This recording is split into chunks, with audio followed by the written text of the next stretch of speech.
everybody, this is Rydo and we're back to another recording of Hearthstone. Today is Friday, May 10th. Let's jump into solo adventures and just see if magically this Rise of the Shadow single player experience was going to happen on a Friday. I doubt it would. But, I mean, we are getting now to the point where we're in mid-May for this.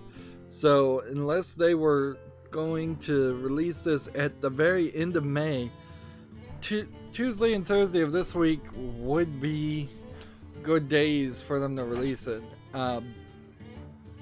It seems so odd the way they're doing this. If anything, why not go the exact opposite? Have the single player expansion happen a month before the card pack expansion happens. Have people playing the new cards for a month early, getting hyped on them, seeing some really cool things, really building up that hype and want for new cards, and then a month later you go, okay, new card packs are out now. Or why not at least do it at the same time? That way people can play the solo adventure, play the new cards, get hyped on them, and then immediately buy them. It is not really doing any good advertising here. In no way did the card pack expansion hype me or make, I think, anybody interested into paying for the solo adventure experience. Let's see, we've got, warrior overlap on the daily quest. That's gonna suck. And I eventually did get the 2 card packs, which I assume is just from Choose Your Champion things on the Americas account. I don't know why it took a day later, basically. I'm starting late today.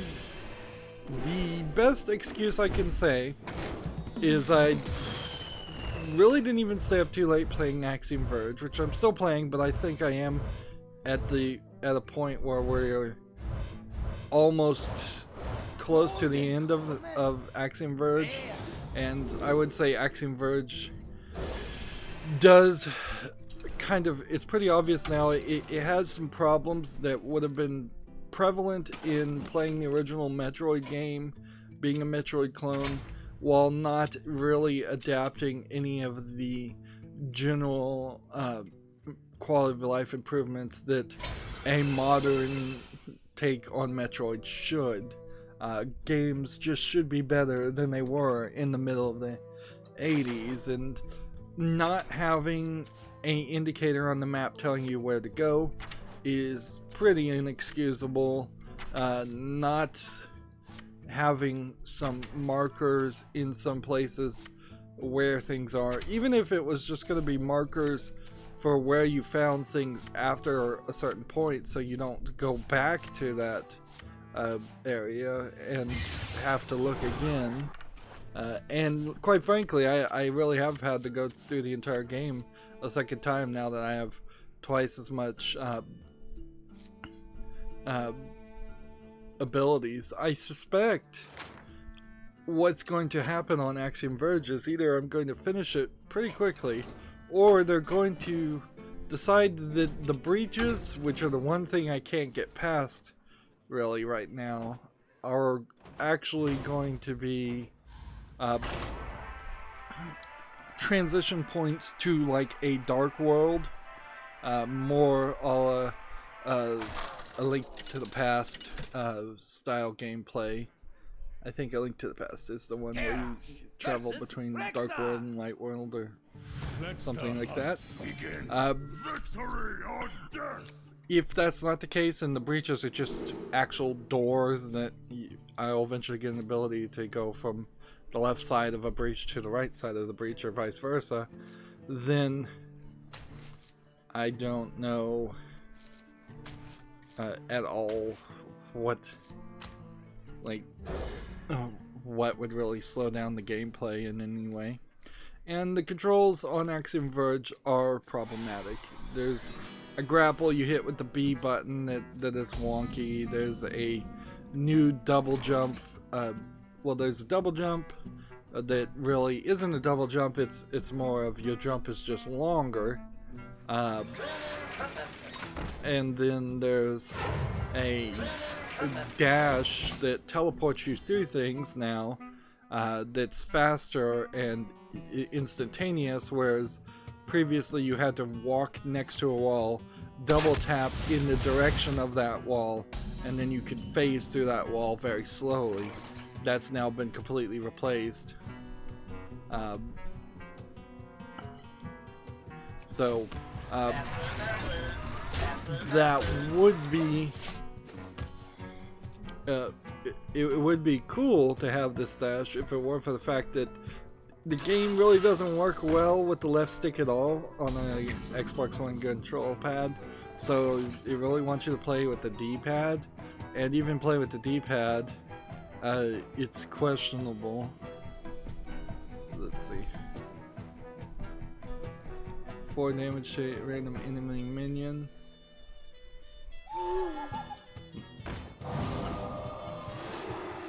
There we go.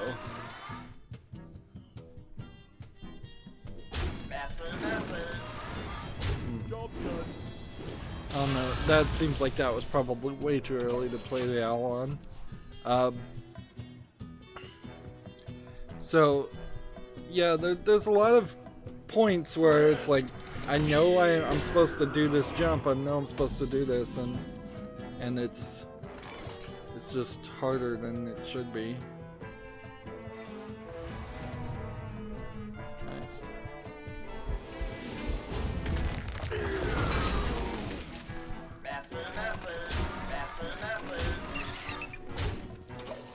I'm playing a really good early game that's probably going to turn into a really bad late game.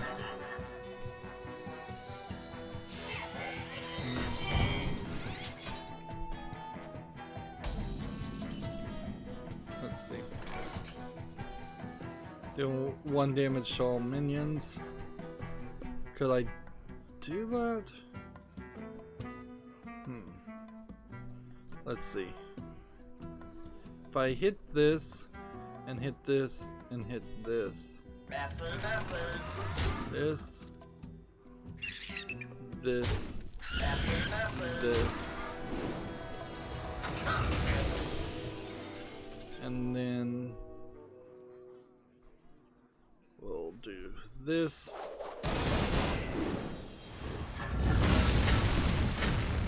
And then we'll do this.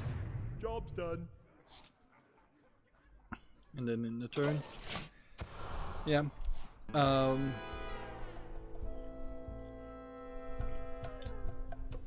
Yeah, general wonkiness.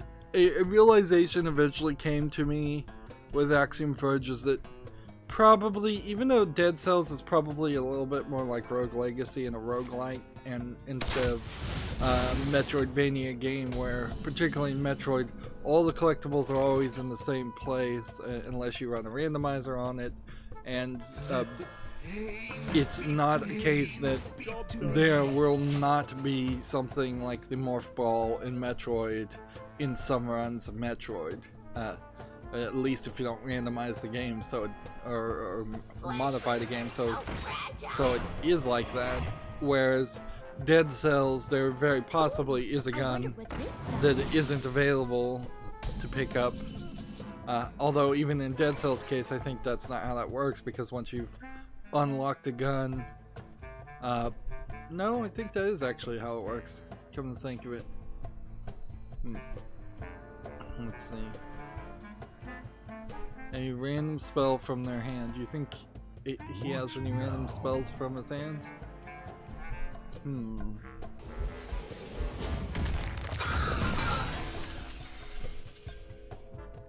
Alright. Light the fuses!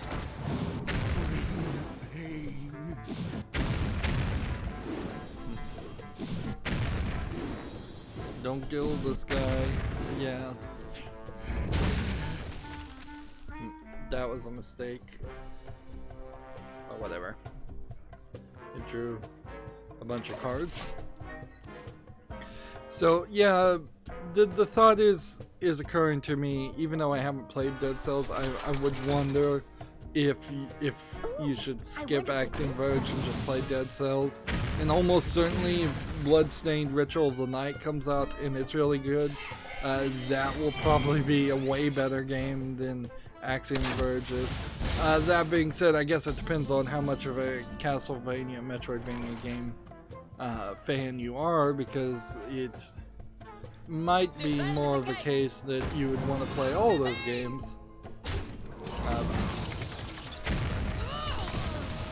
Let's do this, and then do this,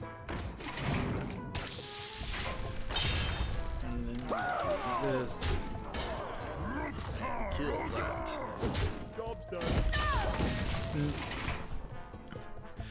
Besides Axiom Verge, not really doing anything. Running out of space, quite frankly. Oh yes. So today might be a problem, quite frankly, if we go too long. I only have like 30 gigs left of space on my hard drive. So let's not go too long today, if I can avoid that.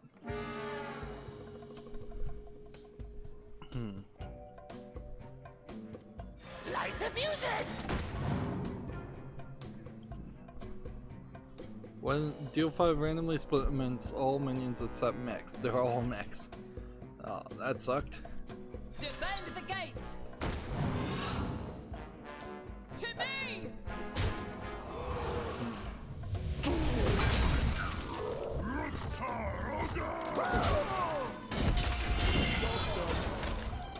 I suppose we should start covering the news then at this point. The Sony State of Play happened, and we'll be talking about that almost article for article. It was, generally speaking, 30 minutes long and not very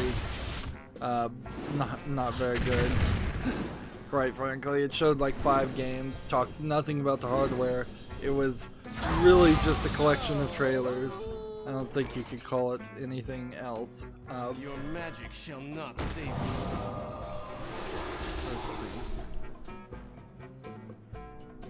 Let's see. Do this.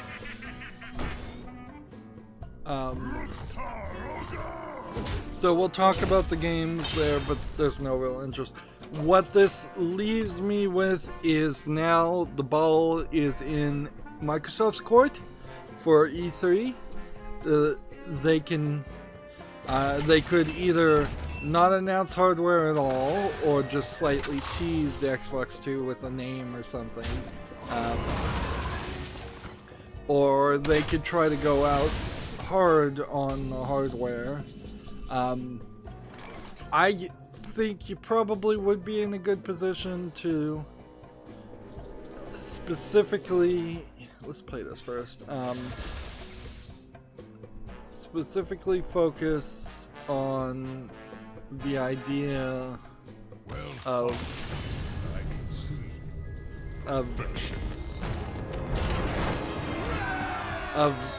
selling the Xbox without telling any of the specs of the Xbox 2. Because if you play it that way, whatever specs the PlayStation 5 have, you can always work towards one-upping or matching in parity with that and announce that way later, and just it puts Sony in this bad position where it has to stick to its current plan of a very expensive, very high-tier platform, which is kind of against what Microsoft is moving towards right now anyways. So yeah, if you just say the Xbox 2 is coming, it's going to be great, it's going to be awesome, but we're not releasing any hardware specs right now, and you can just continuously work on that. These specs do need to be locked in at a certain point, but that's not something that you really have to tell to the public. And without saying that it has a ray tracing like 2080 in it or the equivalent, it's kind of impossible for anybody to estimate what the price is. So then that eliminates the worry about the price being too high.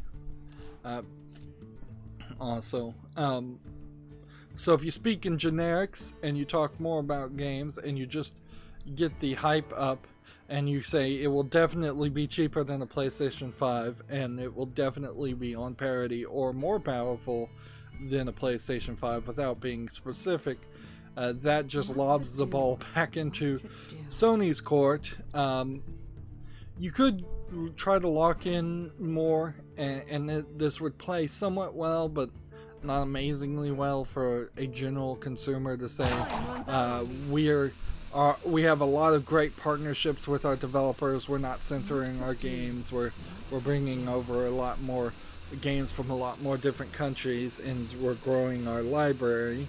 I imagine what they'll kind of try to push is a lot of our games are also playable on PC too. So not only are you able to buy a game for the Xbox One, you'll also get the PlayStation, the PC version of it.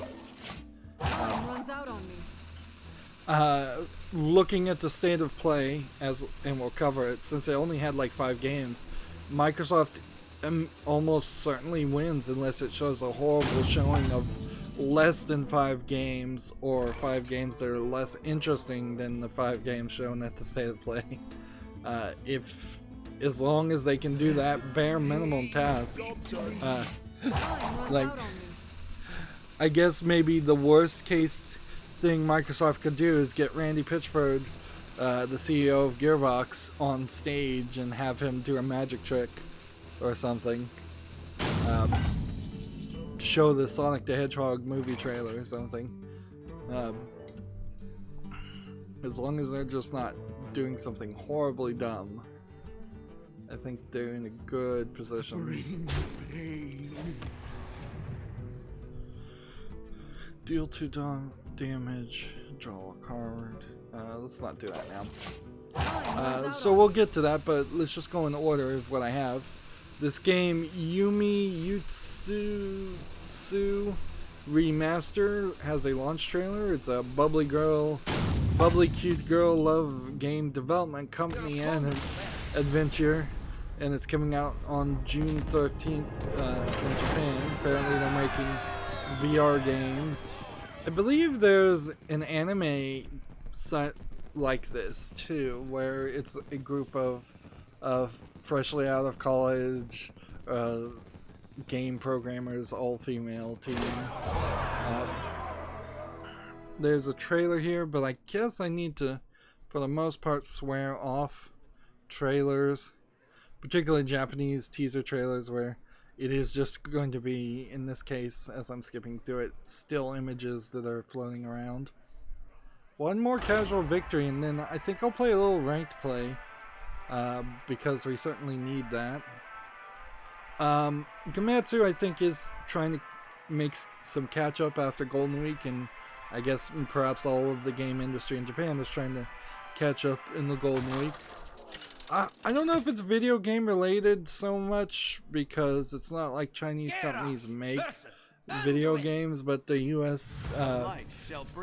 US-China trade war has escalated, and it's gone from what I think was a 10%, from what I understand, tax on some things that were more industry focused, like things that would have been bought by companies to make a final product, to now closer to a 25% tax on pretty much everything, to generalize, and that includes a lot of end user focused things like toys that would have been manufactured and made in China are going to be more expensive. That being said, I don't know if any products are particularly made in China as far as pressing and finalizing a CD, DVD, Blu-ray game disc. Maybe some of the limited edition collection items, like the little kitschs and statues and figurines, maybe some of that is made in China. Tote bags, things like that. So there might be a spike or less limited edition box sets made or a spike in price. That wouldn't really be a bad thing. If physical toys are more expensive, that might very well help the video game industry. Extremely young children still play with physical toys, but I would imagine most kids by the age of 6 are all about watching YouTube and Twitch and playing video games and playing games on cell phones. So a decrease or an increase in expense or decrease of availability of physical toys probably not going to affect too much. The reason why I imagine game discs are not pressed in China would be because it would be so easy to have those game discs stolen and leaked to torrent sites. But I wouldn't. I have no certainty about if that's really how things are done. But I suppose it's worth mentioning. Certainly, in the other aspect, a trade war between the United States and China is not going to improve China's attitude on approving video games, either from internal Chinese game developers or from external non-Chinese game developers. Your magic shall not save you. But then again, this whole story is kind of circular, and in part, some of the reasons why people in the United States are pro a trade war with China is because of China's actions on some things, particularly forced technology transfer, and forcing external companies to do business with Chinese companies that they don't want to do business with, and give code to Chinese companies when they don't want to give their proprietary code to Chinese companies. So yeah, I could go into probably a bigger rant there, but it's not video game related, so I'd say seek out wiser, more informed sources than me. Let's see. Gamatsu has another article. Sumiko Garashi, Gakko Seikatsu Hajime Run Desu has been announced for the Switch. This seems like this is a very early game for little kids. It's probably based on a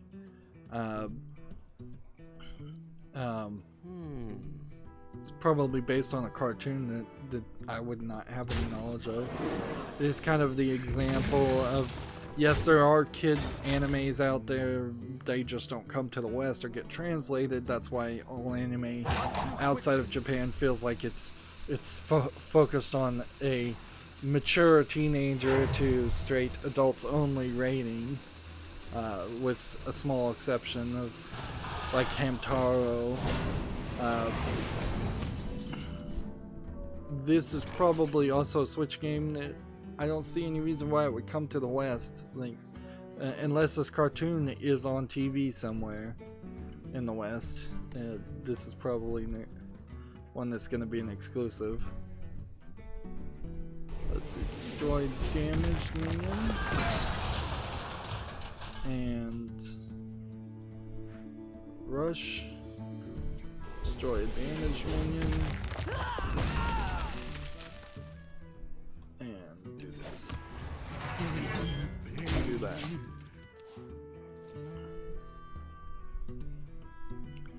Yep.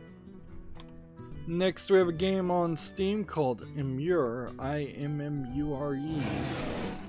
Looks like it is a psychological horror point and click style adventure game. But there's a level of art here that I think I'll be generous enough to give a follow. Unfortunately, this also kind of falls under dark screenshot syndrome, where it's just super dark. And perhaps there's a problem with the way some of this gets presented. Presented on the blue background of the Steam page. This is $7.99 in English, this is only language. Yeah, maybe some of these dark screenshots would make more sense elsewhere. What now? Let's see. Gordon's wall. I should have attacked first.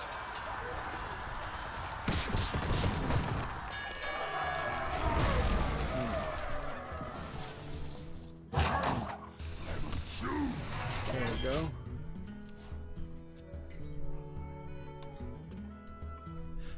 Gamatsu has an article here. Kind of Funny showcase for E3 is set for June 10th. Kind of Funny Games, a podcast that, I mean, I could go into their drama, but I think it would be more easy to just say that they are very industry friendly podcast built out of people who I believe worked in the video game industry, and thus they've been given a spotlight in sort, kind of also because their E3 is just losing spots. So when you look here at the full schedule, and this will actually work rather well, you have Microsoft at 1 p.m. on June 9th, then Bethesda Softworks, who clearly deserves to be there, at 5:30 p.m. June 9th. So there's a 4.5 hour difference between these two presentations. That does not mean Microsoft is going to go for 4.5 hours. If anything, it'll probably go for an hour at most, and then there'll be a 3.5 hour point in which people will walk around the Microsoft booths and play games. Let's see, I need to play a little bit here. First. This. Then this. And then this. And can I do this 2 more times? I mean, I could.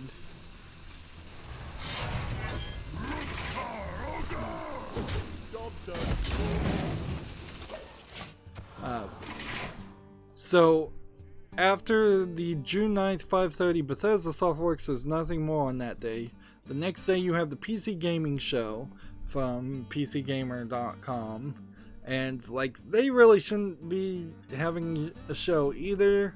The only slight justification that they have any relevancy is that they are trying to show off games that would be PC exclusives and indie games, which that's kind of the only slot for that. That being said, a PC exclusive and an indie game probably isn't going to get much press regardless, in between all the big announcements between Microsoft, Bethesda, Ubisoft, and Square Enix. But that happens at 10 a.m. and then at noon you have limited run games, which they are new too, and they take indie games that have been ported to consoles and make limited runs of just a few thousand. So they would get probably more coverage than any indie game that is a PC exclusive, but they really don't matter. So these two presentations probably shouldn't exist and really don't matter. And then you get to the 1 p.m. Ubisoft announcements. Almost certainly Ubisoft will have something to say there, but again, I'm not sure if it's enough.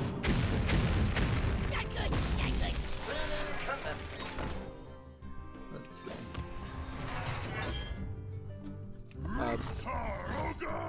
I imagine what Ubisoft will announce is there's probably maybe a teaser of Watch Dogs 3, their new space game that they teased from Watch Dogs 2, a new Assassin's Creed something, whether it's a new game or just expansion. I imagine it's a new game. And then I imagine Ubisoft will have a couple of small indie things that they're publishing or helping fund, which I guess wouldn't make it actually indie at that point. And then you have the Kind of Funny game showcase that's happening at 4:30, 3.5 hours later, and I have no idea what they could possibly be showing off that wouldn't just be a PC game. Well, I guess the thing to mention here is Kind of Funny Games had a show called P.S. I Love You or something on that line, and they love PlayStation games. So I imagine anything that is more of a PlayStation exclusive will show up on the Kind of Funny Games showcase. And so PlayStation is kind of getting its cake and eating it too in that way. And then you're going to have Square Enix at 6 p.m. later that day. And then Square Enix, I don't think they own Hitman anymore, so it'd be really early to announce another Deus Ex game. I imagine this is going to be talking a lot about the Final Fantasy games and some of the more Japanese Square Enix game, Square Enix game. I wouldn't be surprised if there's actually very, very little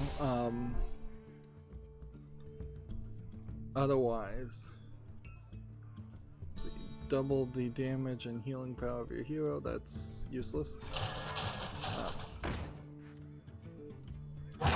Go ahead and do this.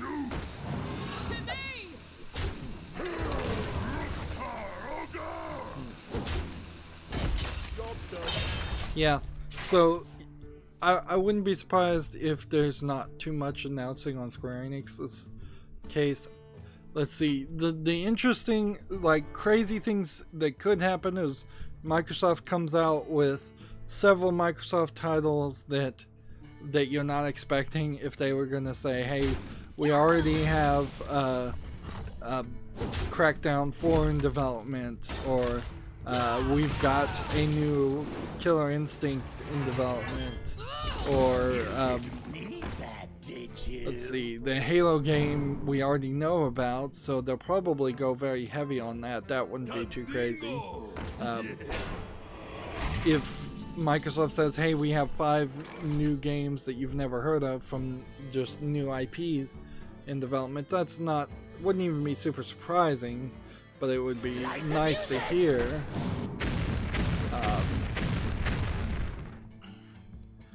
Certainly. Reactor core online. But yeah, I don't know what Microsoft can announce. It's too crazy, short of saying we're not making an Xbox 2 at all, or we're just going straight to streaming the PC. If Bethesda comes out and they say we've got a new IP that's not in the Fallout or Elder Scrolls universe, that would be great, as long as it's not a mobile game. If Microsoft talked about mobile games, people would hate that. If limited run games came out and they had limited runs of some really big titles, that would be weird, certainly. Why would you make a limited run of something that would probably sell 1 million copies? If Ubisoft came out and said they're not making anything from Ubisoft anymore and they've got 5 new IPs, that would be surprising. If Square Enix came out and said they had 5 new IPs, that would be surprising. I guess it would be surprising for new IPs for anybody. Ubisoft and Square Enix in particular would be much less likely to do that than Microsoft would. And Bethesda would also be unlikely to do that. Let's see.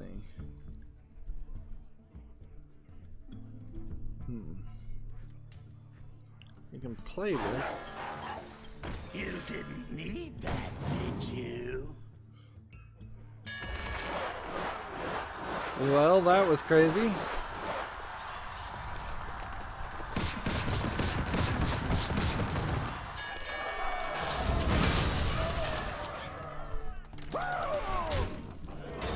Let's see. Job's done. I probably should have played this, actually. Come to think of it. No reason to let him get 2 hits in and then give him 3 more hits. So, yeah. For all of E3, I think it is mostly in Microsoft's court.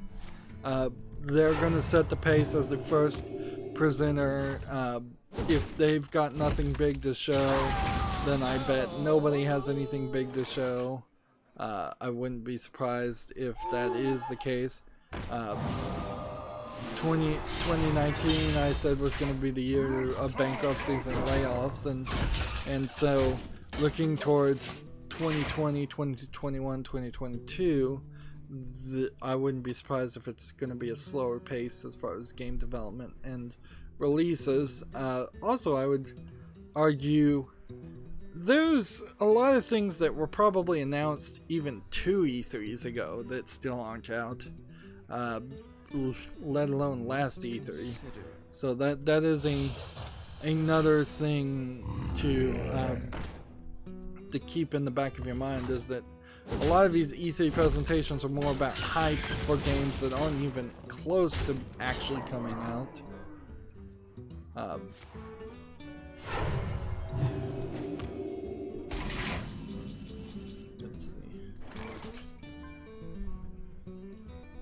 Let's see.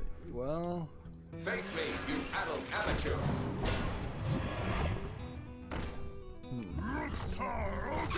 I doubt I'm gonna win here. Moving on, Komatsu has an article. Bubsy's Paws of Fire for the Switch has been delayed to the summer. Bubsy, though, is not a good game. Like, as a series, it seems like Bubsy is probably one of the worst series. The PlayStation 4 and PC versions are on track for May 16th. From what I understand, or what I vaguely recall, I think what happened is some holding company got the rights to the Bubsy game series and is trying to make new games to sell off of the name recognition. Not that there really is much name recognition for Bubsy.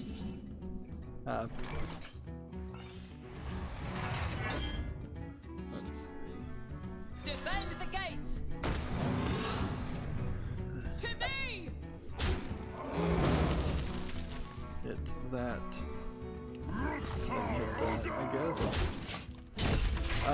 Next, we have a game on Steam called Caterpillar Royale, which is clearly a low-effort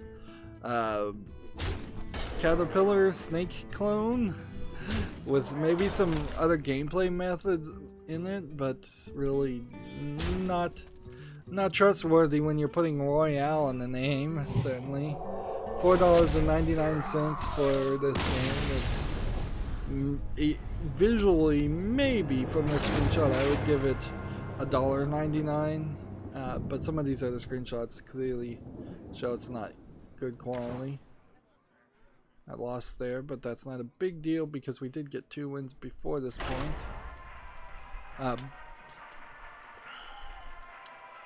Let's see. GameIndustry.biz has this article. Fig announces open-ended crowdfunding program Open Access. The campaign structure removes the 30-day limitations, ties funding to a development roadmap instead.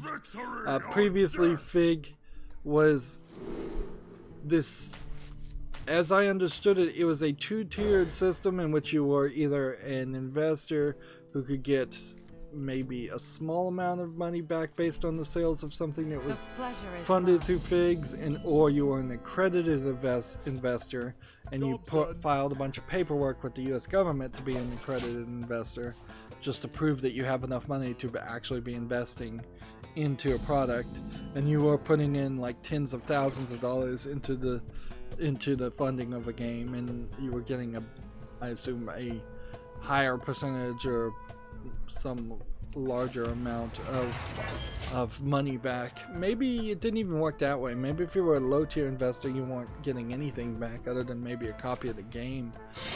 Fig certainly was trying to cut out the middleman because it's being run by people.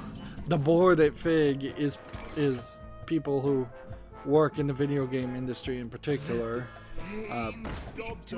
but it has not really developed any major successes except for Psychonauts 2, which the CEO of Double Fine is on the board of Fig, and that's the only reason why Psychonauts 2 is on Fig.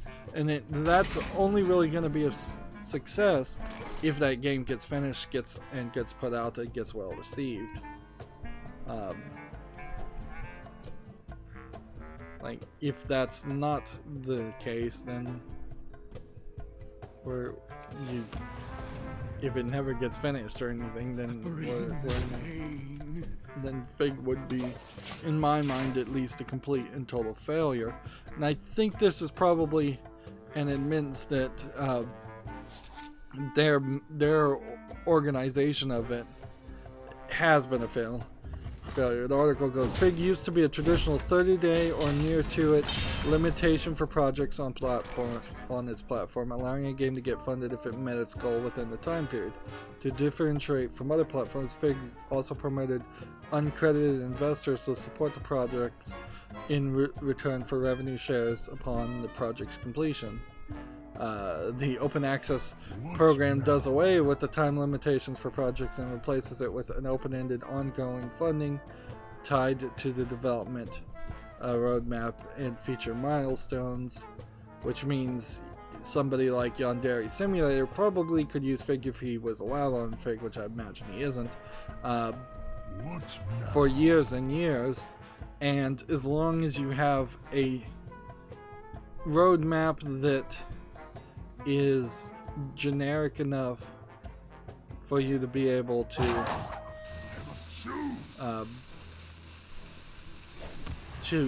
accomplish those small things when they need to be accomplished, that would be fine. Because there's so much wiggle room in the idea.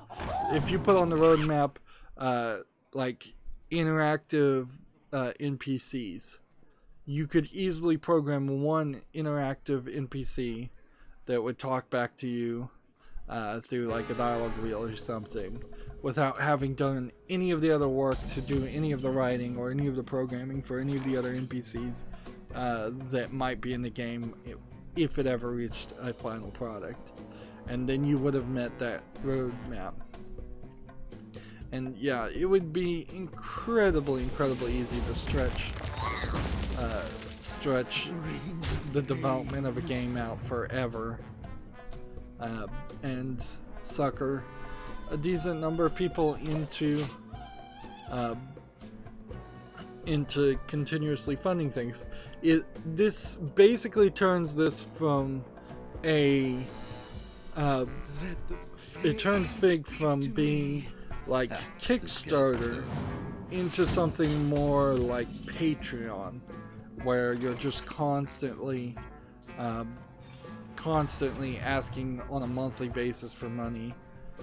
Although I guess in this case I don't think they're going as far as having well, let's do this then. Having every single payment reoccur on a monthly basis.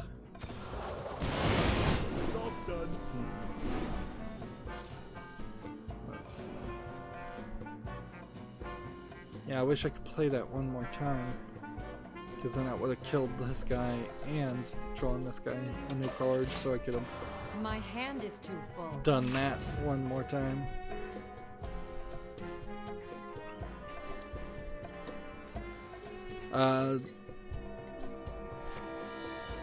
The two titles beginning in this campaign using this model will be a 2D strategic RPG called Vargas the Riven Realms, and a tower defense title called Peg Leg starting May 15th. So the tower defense game immediately. There's a quote here: the traditional crowdfunding structure no longer works for video games, and a 30-day campaign isn't enough time to properly build long-lasting awareness for an indie game, says the Fig founder Justin Bailey. Interesting, funny name. I wonder if that might actually be the Justin Bailey who worked at Nintendo and theoretically might have been the reason why that code worked in Metroid, although Justin Bailey also is an old school way of saying naked, or in your underwear.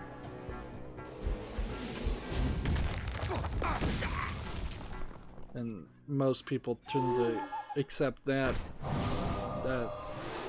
reason more than anything else.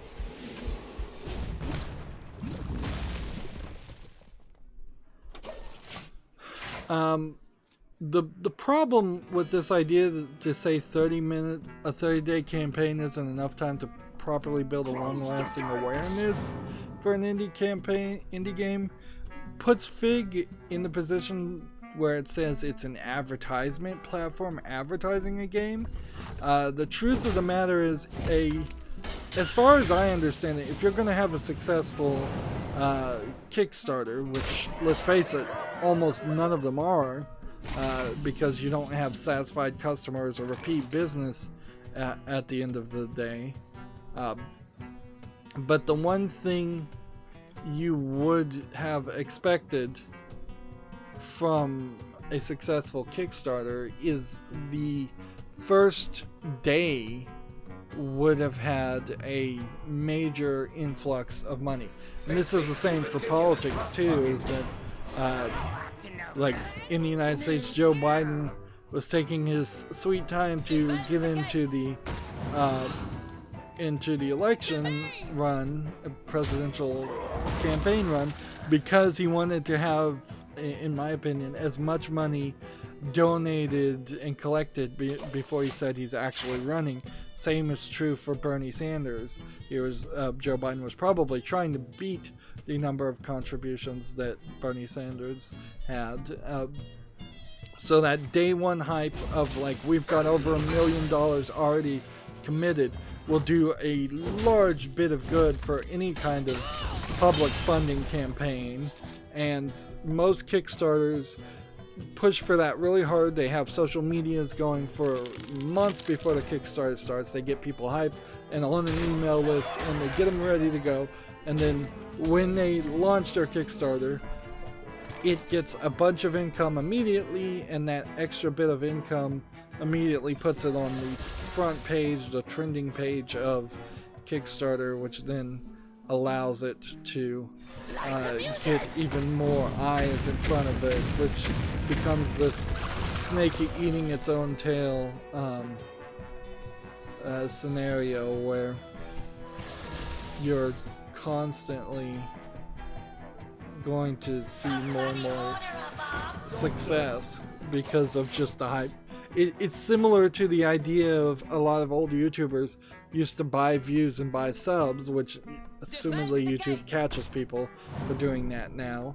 But then they got popular enough from the fake views and the fake subs that they became actually popular.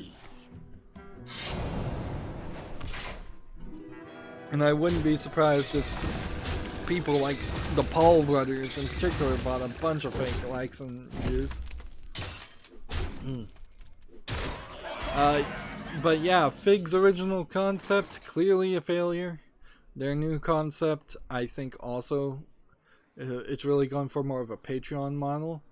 Now, arguably, you could make a good argument here that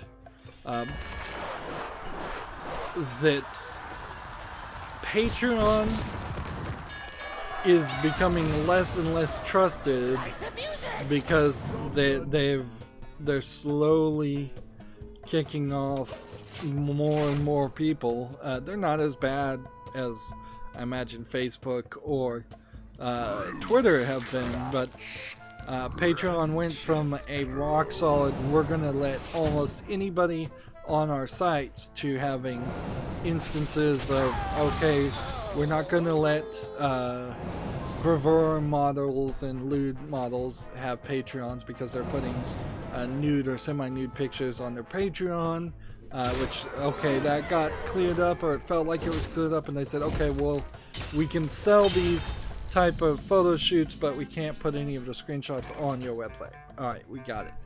Then it seemed like they changed their tune again on that, and this was like a year or two ago that happened. And then specifically they started cutting off more people that they politically did not agree with Patreon for what seemed like definitely were actions that were not taken on the Patreon platform or had anything to do with the Patreon platform. And so Patreon has become yet another ideological minefield of, can you really trust it? That being said, I do have a Patreon. I still haven't had any takers on it. No big surprise there. It would have been really nice if people did sign up for that. And I had like 5 people that were donating even $1 a month. But yeah. A lot of these funding services, they all seem to have their own problems. And on a bigger case, I would say there's a problem of the fact that people just don't have money. People are broke, and on all levels, unless you are the 0.001% of the United States, you're broke. You're certainly not starving in Ghana or something in the middle of Africa or anything. You're not that broke. But as a first world country, most of the people are below that poverty level in the United States, and they just don't have money. And even if people are spending money, they often don't have the money to spend on that money. They really shouldn't be spending that money, is what I meant to say. The same argument could be made for a lot of these Chinese games. It's like, I don't know how much money Chinese citizens really should be spending on frivolous things like games, like video games. They should be saving their money. Although, I don't know how much of their money has any real backing or standard short of the Chinese government. I wouldn't be surprised if it's all fake and printed, and if the Chinese baking industry went out of business, went through major, not out of business, but just like major trouble, and there was a boom or a collapse, a financial collapse. I wouldn't be surprised if nearly 100% of all wealth disappeared, and nearly all the banks in China shut down. I don't even know if they have any kind of legal protection like the FDIC. But yeah, regardless of what country you're in, you probably should just be saving your money for a rainy day always. Talking specifically about this Chinese game, this is clearly another game based on the Three Kingdoms novel. It's mixed, it's early access, English is not supported, they want $4.67. And it looks like an RPG, well, not an RPG maker actually, it looks more like just a terrible strategy game with a lot of text on it. Maybe with some placement battle simulations of very low interest.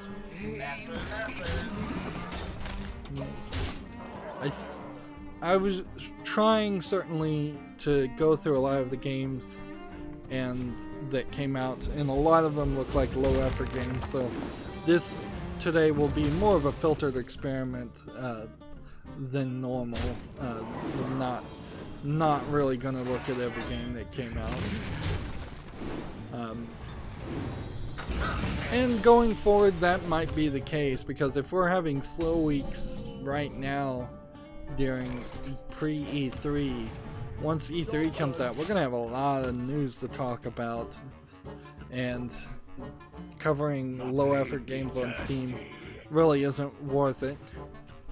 Moving on, Gematsu has an article, Dragon Star Varnier, Elixir's Gifts and Madness level screenshots. This is a game that they're putting out more screenshots for. Standard Japanese advertisement. I would argue, though, I think the Japanese advertisement strategy is probably a little bit better than the Western advertisement idea, because they give more details and they focus on specific things instead of just putting out a trailer and saying that's good enough to sell a game. Dragonstar Veneer is due out for the PS4 on June 11th in North America and June 14th in Europe. And I think these low quality image screenshots are supposed to be tiny, and there's something that's wrong with the way the page is being depicted. I must choose. Let's do this. And do this.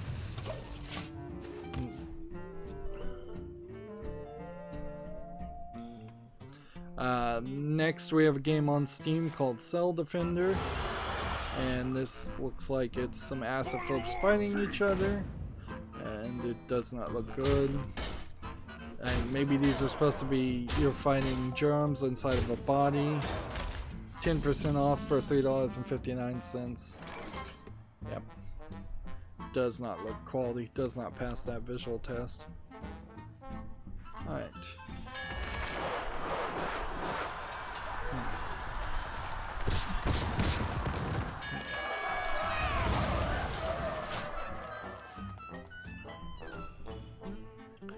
Okay. Maybe we'll start covering the specific announcements from the Sony State of Play. 5 of 9. Sony announces Away, the survival series. Away looked like a game where you're playing as a sugar glider, I believe is what those are. It's kind of like a squirrel or a flying squirrel, and you're just trying to survive in an environment. I imagine this is probably a pretty small island world that has been pre-made, and it isn't just an infinitely generating thing. It looks like it's sort of a platformer with some boss battles, and it doesn't seem like you change to any other animal. It's coming out for the PS4 and the PlayStation, and the PlayStation 4 and the PC. I wouldn't be surprised though if it's kind of nothing. Let's say rush. Defend the gates. Hit that. On the turn.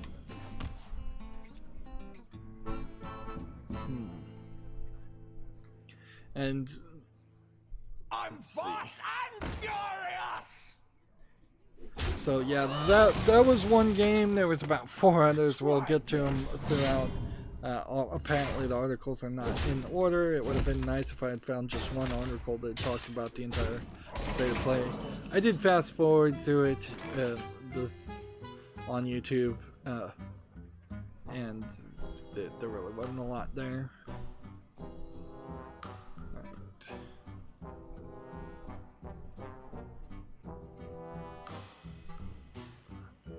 5 damage to all non-mech cards. The fuses.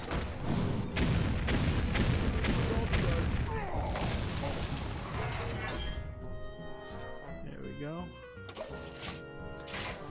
Gamma Sutra has an interesting article. According to, I guess, the ESRB, only 9% of ESRB rated games were deemed mature in 2019. Now, this is an example of selective bias in work, in action, because what is not being mentioned here is the fact that most of the mature rated games, and particularly adults only games, which I don't think there's been an adults only rated ESRB game in years, most mature rated games aren't coming to consoles and thus don't need an ESRB rating and are just going to PC. And I would argue that we are probably getting to the point where a teen plus rated game is the equivalent of what a mature rated game would have been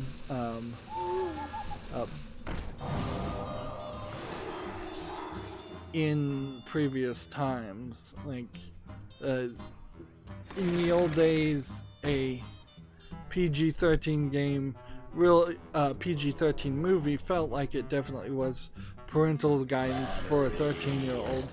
Now something PG-13 can run very close up to being rated R and just edit out that one thing that takes it over the line. And so we've introduced this concept that is something I never heard of until a few like a year ago. The idea of a hard R movie that is specifically going to try and have an R rating. Compared to movies also, we haven't had an NC-17 rated movie come out for wide release in probably decades at this point. In a very, well, it couldn't have been decades, but it's been a very, very long time. Because, yeah, everybody knows that your movie won't get into theaters if it's NC-17.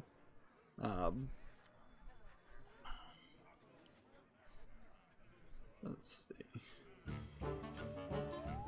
Just gonna go ahead and do this.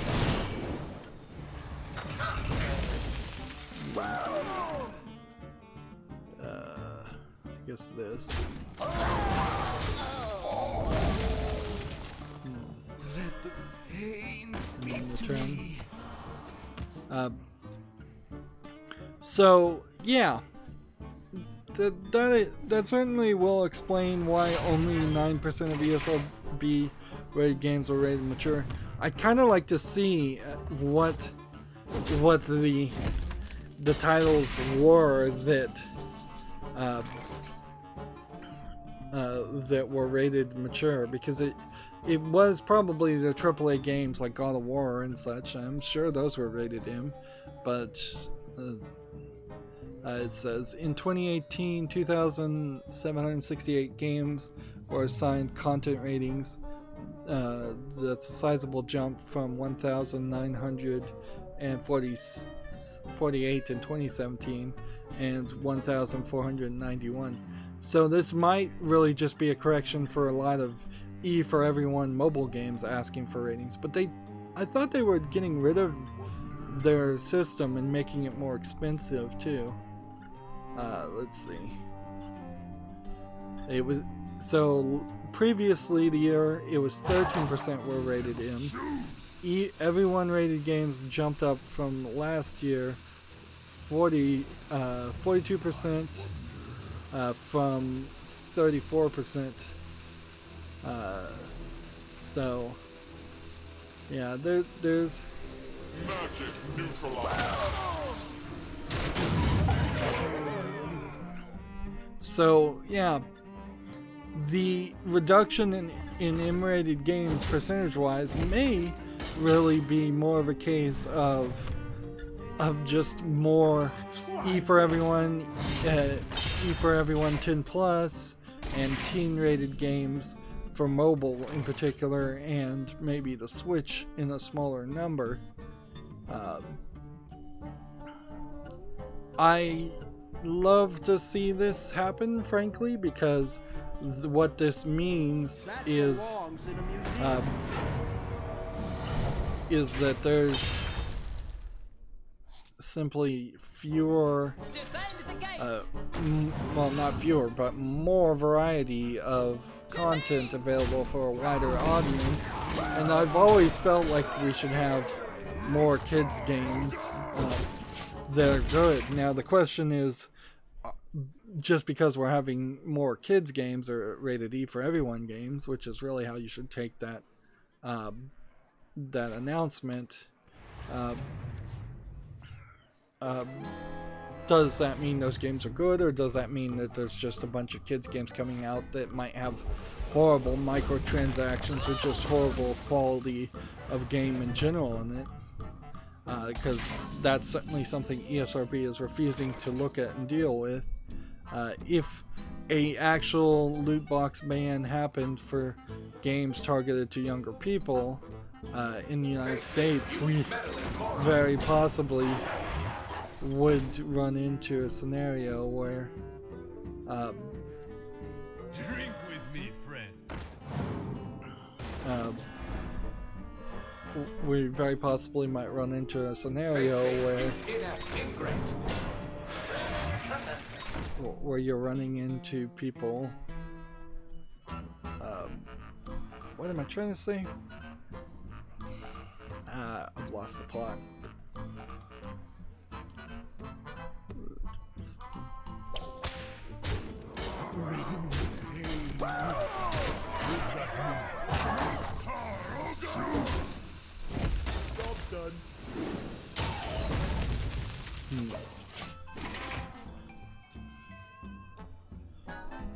Yeah, what I was trying to say, sorry, I'm not awake. I slept in late and I'm still not awake. The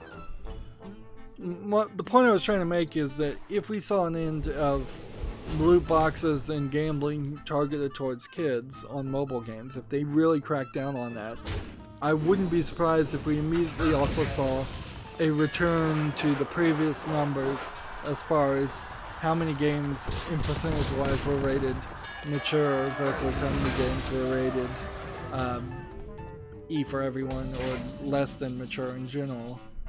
Particularly, I wouldn't be surprised if any legislation actually did make it through the United States, if they said specifically we're going to enforce this rule by saying a game has to be rated M for mature if it has any microtransactions in it at all, then you would see probably a skyrocketing change of games that were previously rated E for everyone skyrocket up to M for mature.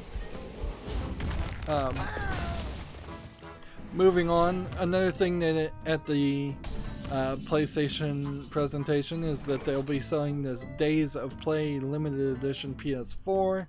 This was really the only hardware announcement that they talked about. It seems rather ridiculous and feels like this was probably a project that they just wanted to get off of their schedule and move forward towards PlayStation 5. That it probably was something that they would have done earlier, and it was either delayed or they didn't realize that they were that close to announcing and releasing a PlayStation 5. The idea of buying a PlayStation 4 right when the PlayStation 5 has been announced is kind of silly, particularly if it's going to be a new limited edition one.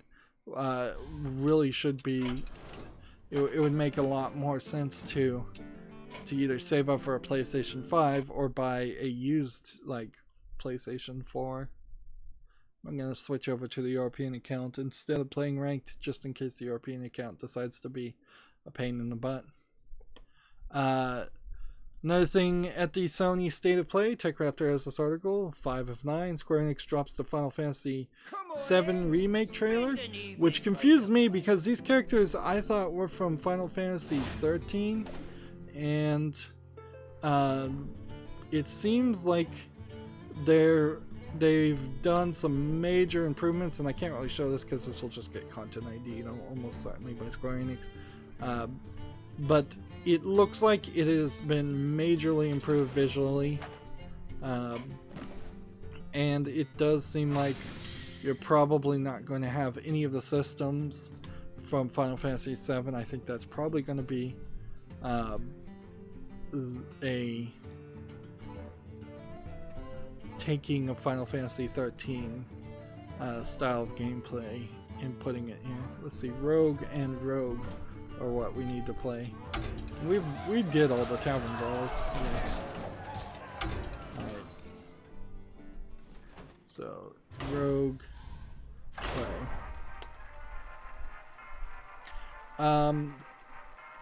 The thing I would say about Final Fantasy VII Remake, which I assume is going to be in a somewhat exclusive, console-wise at least, to PlayStation. I don't think it's coming to the Xbox or the Switch, but I wouldn't be surprised if it actually did.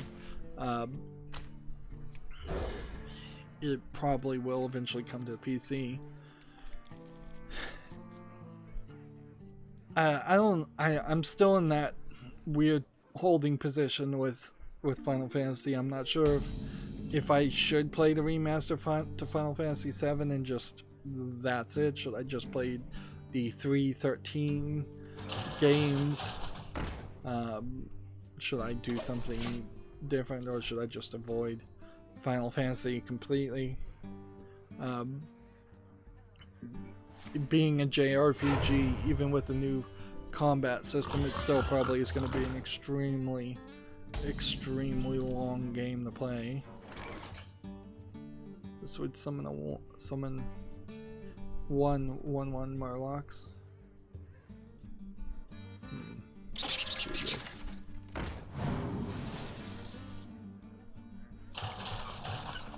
Let's hit that. Gamatsu has an article, third-person adventure game Away Survival Series was announced. We already talked about this, so I don't think there's anything else you need to mention here. It says, you become a sugar glider, you explore a rich ecosystem, and it has an enchanting musical score, you immerse yourself in nature. So yeah, it doesn't seem like you ever change animals, and so it probably is a pretty linear experience, if I was to guess. I can wait all day.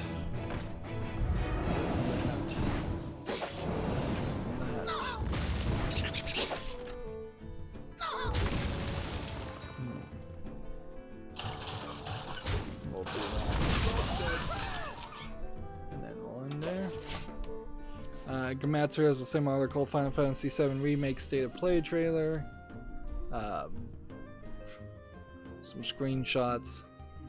Yeah, the graphics look better, certainly. But unless they're gonna remove all the random battles and drastically change how you get experience so you don't have to grind, I don't know how you do anything else. Let's see, I'm gonna do this. So Here we go. So I can do this.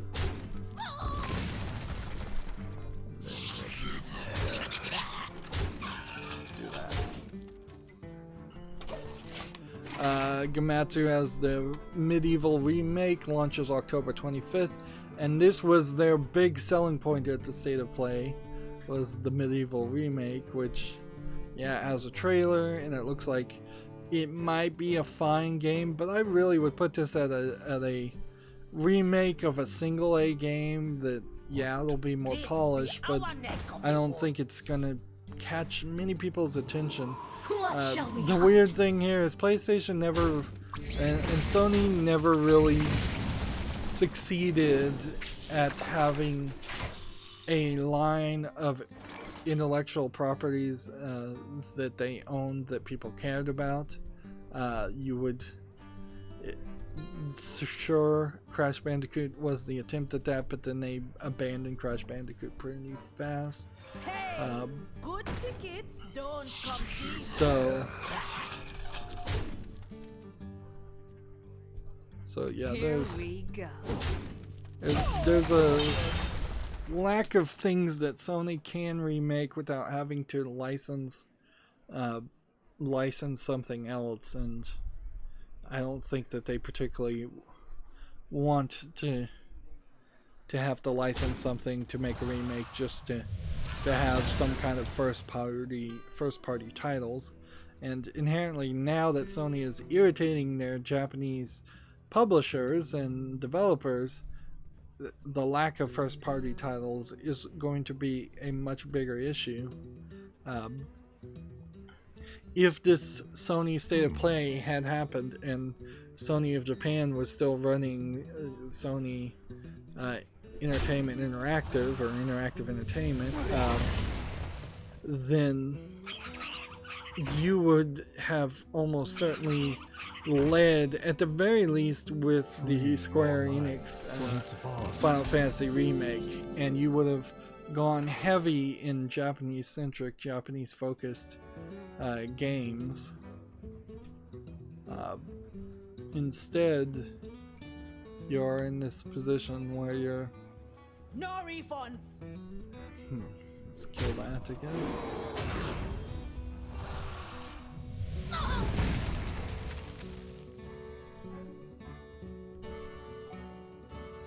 This one can hit that one. Desperate seas I roam. Let me go home. So yeah, if Sony Japan was doing this State of Play, you could have easily added at least 3 visual novels in there that were coming out to the PlayStation 4, because I'm sure there are at least 3 that would have caught somebody's.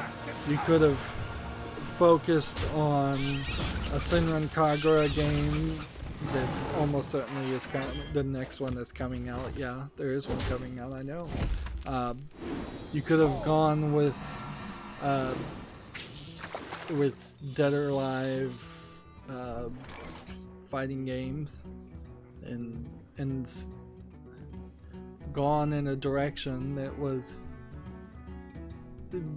more lewd centric, certainly, instead of having, let's see, having a game where you play as a skeleton, having a game where you play as a sugar glider. I mean, there are very few games that were even announced where you see human creatures, which makes it kind of unrelatable. You would have probably been pushing Monster Hunter World to get away from the lewd Japanese games, just like the new expansion for Monster Hunter World should have been pushed more than it's talked about, and we haven't even talked about it yet.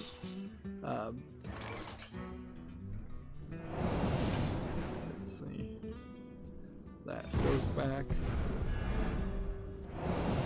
That dies. And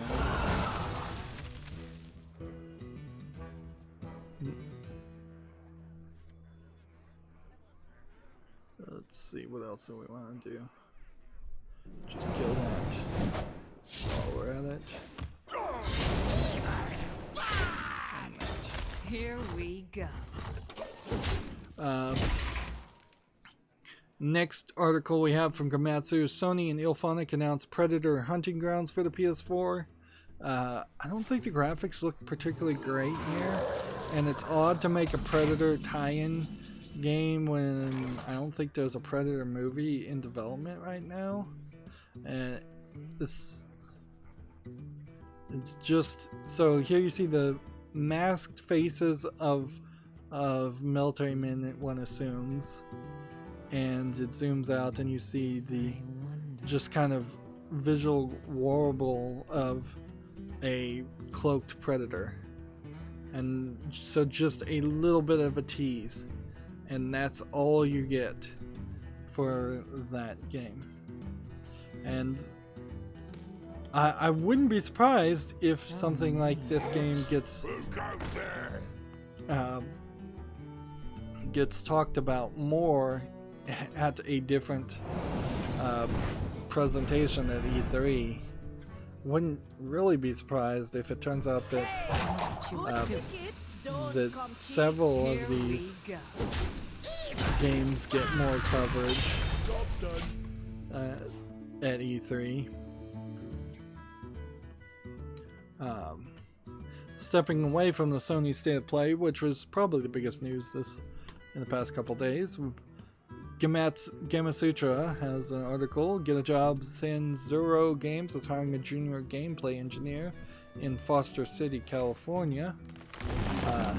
So a junior programmer requires at least 1 or 2 years of industry experiences. So in effect, that means you can never hire anybody out of college in this field.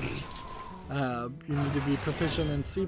C++ still probably the core programming language for video game programming. but you also have working Unreal knowledge of Unreal 4, which you can program C++ in the Unreal Engine 4, but there's more to it on top of that. Strong 2D and 3D math skills, which I'm not sure if there are too many classes that teach 3D math skills in college. Physics knowledge, competent physics knowledge. The ability to blend into and extend an existing code base, so work off somebody else's terrible coding. That's help in any programming. You must be an avid gamer, which I would argue shouldn't be required, frankly. And the ability to collaborate with team members that bring gameplay to life, which means you have to pretty much be an SJW. I'm joking there, but that kind of is what that means, is that if you come in and you're possibly just not spouting the same extremely progressive liberal type of talk that everybody else is spouting, you might easily be deemed not a good fit. Like, ideally, in any programming job or any job, it's just we don't talk about religion, we don't talk about politics.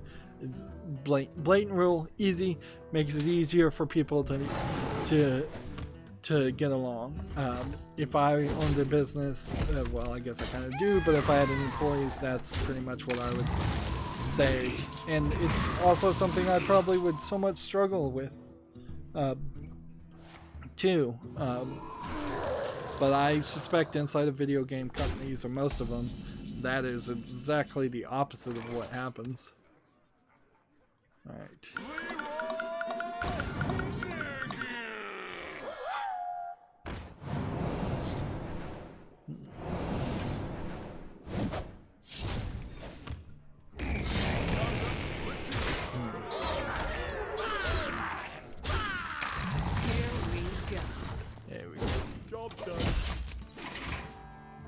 But even more concerning, a junior gameplay engineer requiring 1 or 2 years of experience is ridiculous.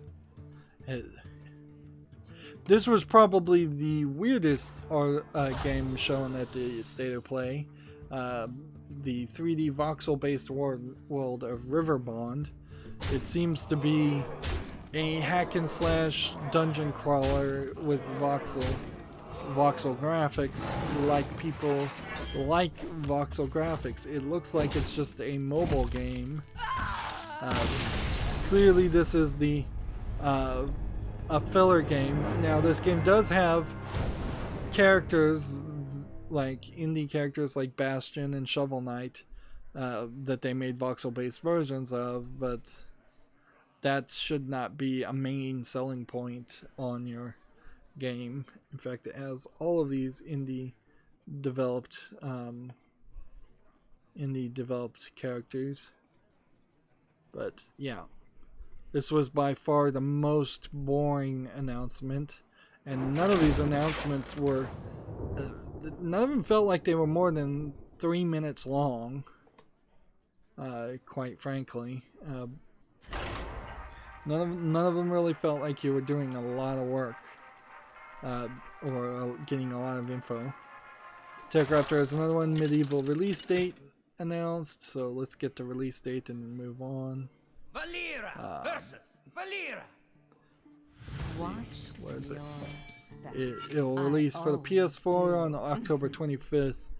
So, being probably a Halloween tie-in game, it's weird that they are putting it on the 25th. I see that a lot for Halloween tie-in games. It feels like you should always put out your game around October 1st. That would make a lot more sense. But waiting till the end or to the actual day of Halloween, not really helpful if you're trying to get into the mood, or if you're into the mood of Halloween already. Let's see. This is probably the most important announcement that happened. Monster Hunter World Iceborne expansion launches September 26th for PS4, Xbox One, and winter for PC. So apparently it's only going to be thematically appropriate or seasonally accurate for the PC. I wouldn't be surprised if this Iceborne expansion came out last year, but I would have thought people would have talked about it if it happened last winter. So it's just going to be oddly delayed. But see, this was the big announcement for the Sony State of Play, and it's not even a PS4 exclusive. Monster Hunter World, super popular, super successful game worldwide. That being said, I don't know if maybe the hype has in part died down outside of Japan for it. I don't know if this would bring a lot of Western players back if they've gotten tired of Monster Hunter World.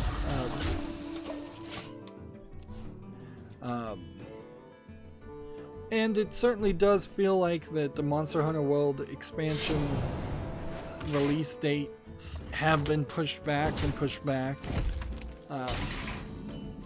So I don't feel like it's been as well supported as it should have been. And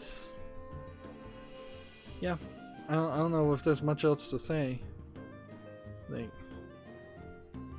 see. For newcomers, Monster Hunter World Iceborne Master Edition contains both the main game and the Iceborne expansion. For existing customers, the expansion is $39.99 US dollars. Unless you buy the deluxe edition, which has some cosmetic items. I fight. The pre-order bonus is a special Yukomo series layered armor set bonus that's available exclusively for early bird customers.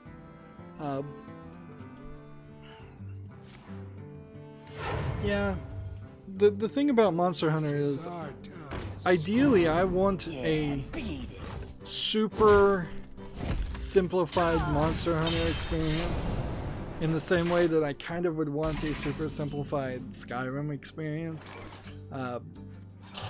As these games get older and they're not fresh out of the oven products, and you're trying to I'm trying to play so many games, the grind that you would see in something like Monster Hunter World in particular is very, very high, and the same is true for Final Fantasy.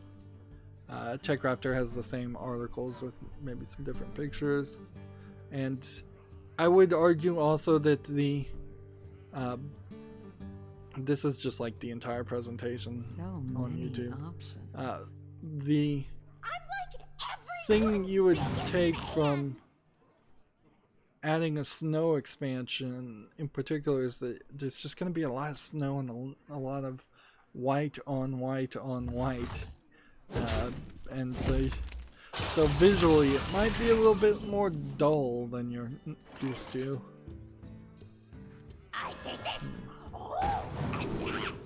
Let's see.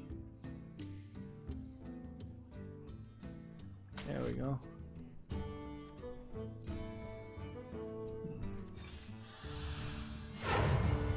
Goodbye.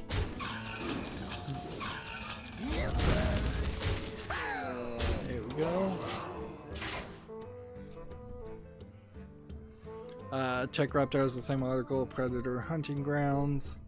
I'm bouncing between TechRaptor and Gematsu saying the same articles, and quite frankly, I wouldn't be surprised if TechRaptor in particular is just getting all of its information from Gematsu. Oh, but I mean, it's all coming from the same State of Play announcement, so. Let's see, this, and this. Nothing. Deal 3.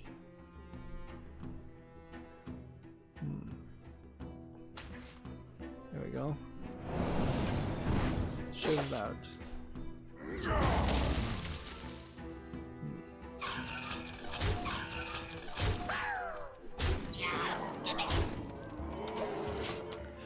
We've got a game on Steam called Andro Malice. This looks like this is very possibly a low-effort horror asset flip game. Like, the only thing that would possibly convince me otherwise would be this trailer. And at this point, when I just see a game like this $4.99, I'm not even willing to put a game like this on the follow list, because there has not been a single example that I can think of a horror game where you're just wandering around and doing nothing else actually being super successful, popular, or liked in any way at all.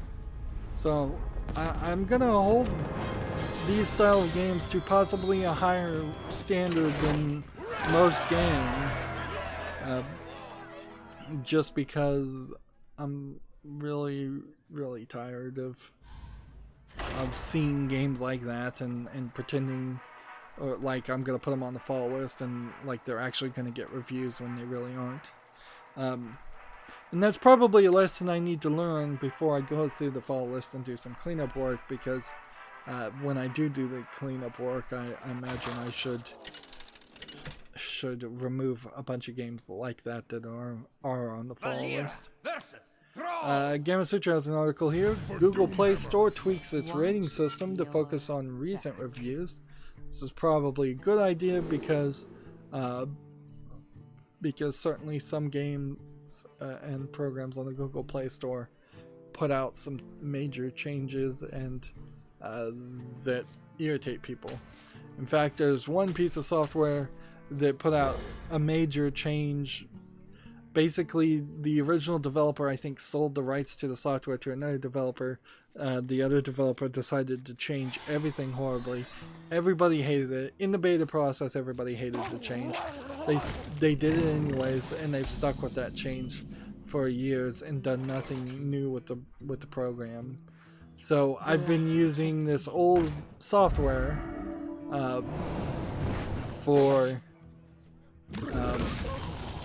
I've been using this old version of the software for years now. Like, I'm on the 4th, maybe 5th phone I have installed via just side-loaded the old version of the software on, because it is so different, and it's perfectly fine software in the old version. There's really no reason to have ever upgraded it. And weirdly, that kind of is the case for all the apps I have on my phone. It's like, I've got all the apps I think I probably will ever need. I might try a new game here and there when I get bored, but as far as just getting things done, I've met my needs on my phone. And in fact, I barely do anything new with my phone anyways. It's just listening to podcasts, browsing a few web pages, playing games, and watching YouTube. And like, there's no longer a big need to oops, I could have done that better. No longer is there a big need to have a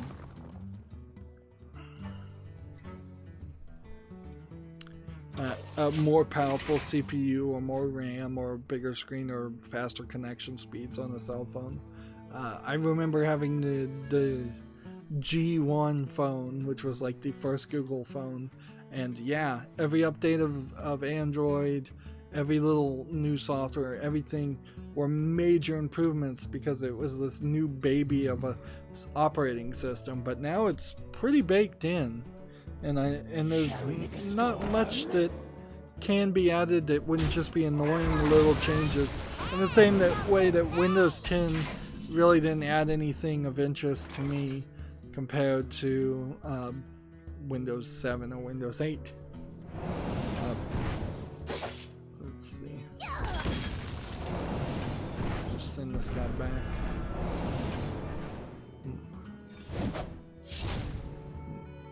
Here course, I guess that has very little to do with video games. I went into more of an Android rant. Moving on, Gamma Citra has an article. Hugo Barr steps down as the Oculus head for a new Facebook AR VR role, which I suspect what this means is there's a good chance that Oculus as a brand will be shut down, and the department under the title of Oculus within Facebook will be shut down. Google did a similar thing. They've pretty much completely eliminated Nest as being a separate independent company that they owned and integrated it finally into Google in general, and Google hardware division. And I imagine most people saw that coming.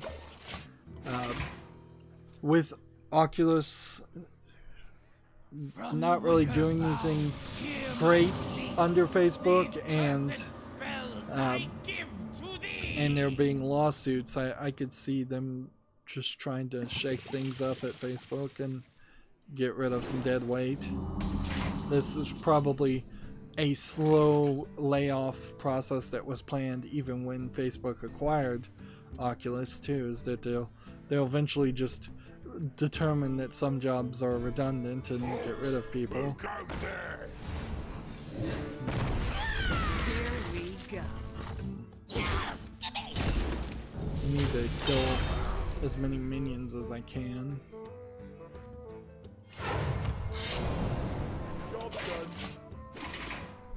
Let's see. Next we have a game on Steam called BL00, which I suppose is supposed to be pronounced blue. This looks like this is a platformer. This game does not quite pass the visual test. It's a little too soft pixels. It looks a lot like Bomberman 64 in some places. Perhaps I'm being a little ungenerous. Maybe I should give this a follow. This might be good. Wants $6.39 right now, discounted. I'll give this a follow, but I'm being generous on that because this is barely a high enough level of quality. Let's see.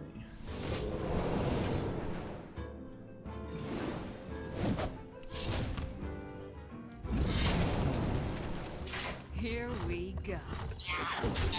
Want to kill as many minions as possible and play as many rogue cards as possible. So here's an example of a terrible low effort game called Watch Paint Dry. And see, these are the kind of games that I generally would just close in an effort to save time, because clearly, just on the title, you know this is not a game worth purchasing. It's 79 cents discounted. It has 6 achievements. It's a troll game. It's a low effort game. Maybe it's not a troll game. Maybe it's just a really, really low effort game. Right here. Who goes there? And here. Here we Kill go. that. TechRaptor has a big piece of news here. Sega has acquired 2 Point Studios, developer of 2 Point Hospital, which is weird, but I guess not super surprising. If you make a game and it's moderately successful, but probably not successful enough to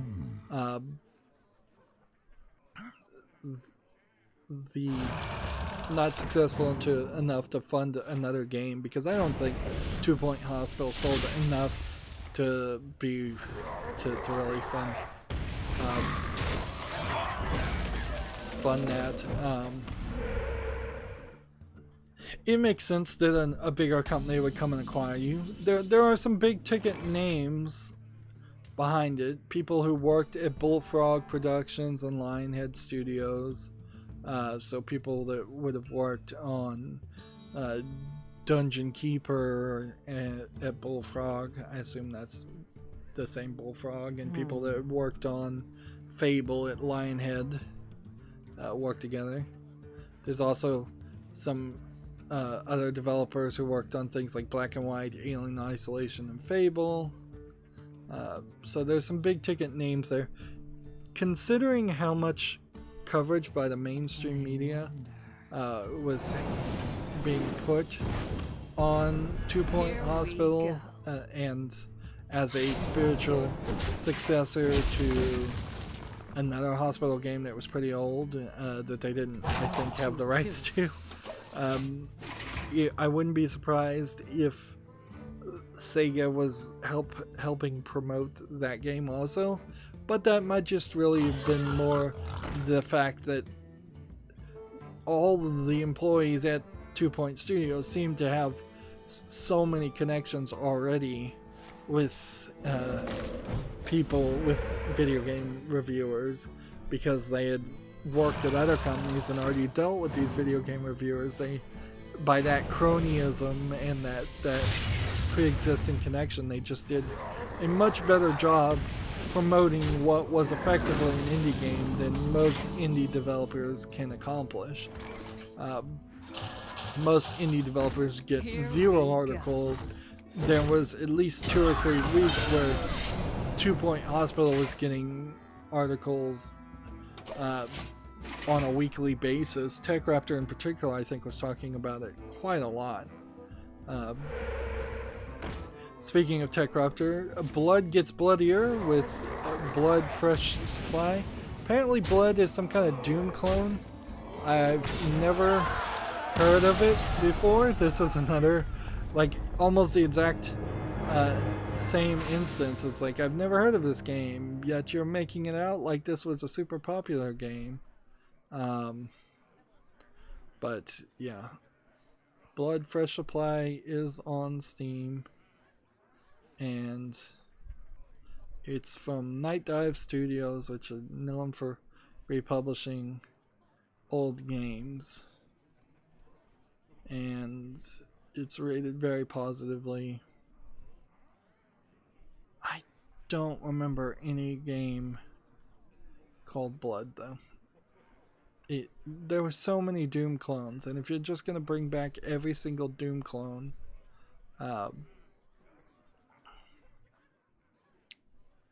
it's weird. And this apparently is a remaster or report of Blood. It doesn't seem like it really is a full game remaster. Alright. Need to play 2 more rogue cards, and then we're done with this account. And I don't think we'll be breaking up episodes today either.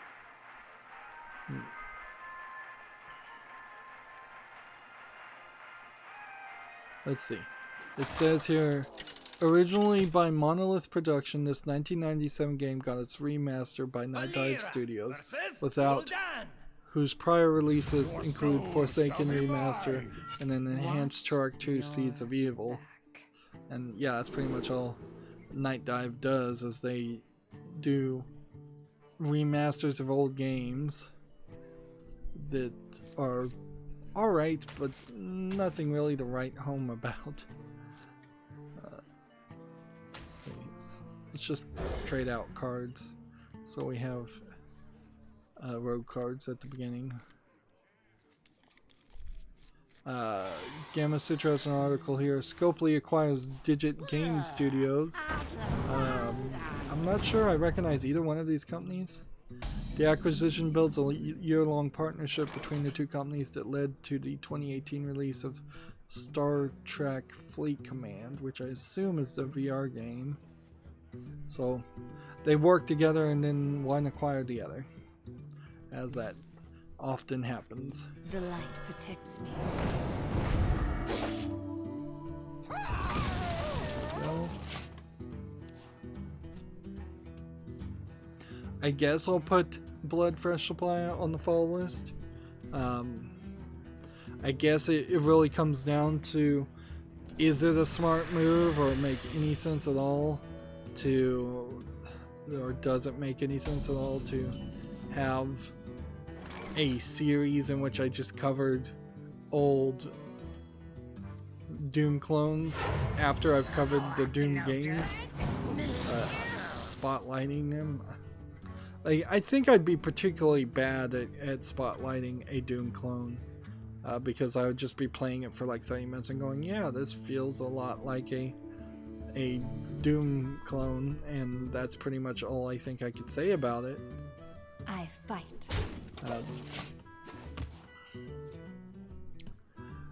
Moving on, we have a game on Steam called Sinker 2. I think I saw a game called Sinker 1 and I decided against it. This looks like it's a puzzle game, and I'm not opposed to puzzle games. It's discounted to $2.39. I guess we should look at Sinker 1. It has 12 achievements. Let's see what the original game is rated. So many. Well, it's rated very positively, so what I should do in this case is, since it's a sequel, is I should go back and see what I did with the first game. Did I put it on the wish list? Is it still on the fall list? If so, I'll put the first game in the wish list and we'll give it a chance from that perspective. But if it's not on the wish list, then that probably means I chose not to get it for some reason. And I don't know what the real reason would be for this one. It seems like it's a fine puzzle game. It doesn't seem like it's gonna be too boring. It's basically a hook on a line that's getting reeled in, and then some other interactions are happening. Seems like it's probably a Japanese port of a game. That would be my guess. Or maybe it's not. Maybe this is just they're just trying to make it very world focused, very global in its name titles.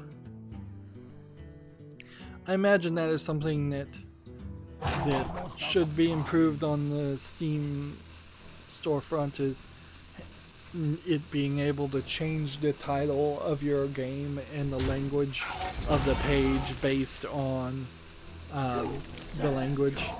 It really doesn't make sense that there wouldn't be a button here that says translated from its original Japanese, click here to see the original, and then it just auto-translated, or a curated translated page would probably be better than an auto-translated page, but there's really no reason to not have some region detection based on just the language selection tool. Alright, let's see. We want to play a combo first. So, send that back. And do that. As the master wishes. And then kill that for fun. I fight. Kill that. So next we have this game on Steam called Game of Puzzles Dragons. This is probably name confusion between Puzzles and Dragons, or Dragons and Puzzles, and maybe some name confusion of games like Game of Thrones. It is a slider puzzle of dragons, which I haven't seen any lewd adult slider puzzles in a while. It's 59 cents. It's not something I'd actually recommend people get. It's obviously an achievement game with 68 achievements, of which each achievement is a number or a letter. But yeah, these bad games still are occurring, even if I'm possibly not covering them all. Although some of the bad games aren't. Like, it seems like every 2 weeks on Friday you get the adult games get approved, and then you get 13 days in which no adult game comes out at all. which, I mean, if that's just their internal process, that kind of sucks, certainly, because you'd want to spread out your announcements, but it's not terrible. I wish it was just every Friday instead of every other Friday. That would be better. Moving on, Gamatsu has an article. Big Ben Interactive announces its E3 2019 lineup. I don't know who Big Ben Interactive is, but apparently they will be showing Bee Simulator, Farmer's Dynasty, The Fisherman, Overpass Paranoia, Happiness is Mandatory, The Sinking City, I've heard of that one, and this one sounds interesting, and Werewolf the Apocalypse Earthblood, and WRC 8. So this isn't a presentation though, this is just what's going to be at their booth at E3. And there's plenty of game companies that will have booths at E3, most of which do not get reported on, so Gamatsu went a little further than normal there.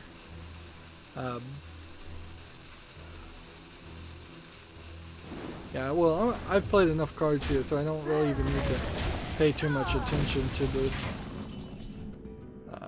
But we'll see what we can do.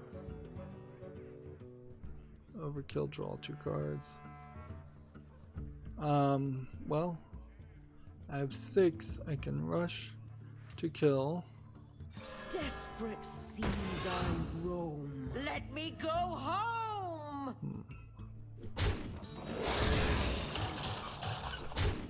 Here we go.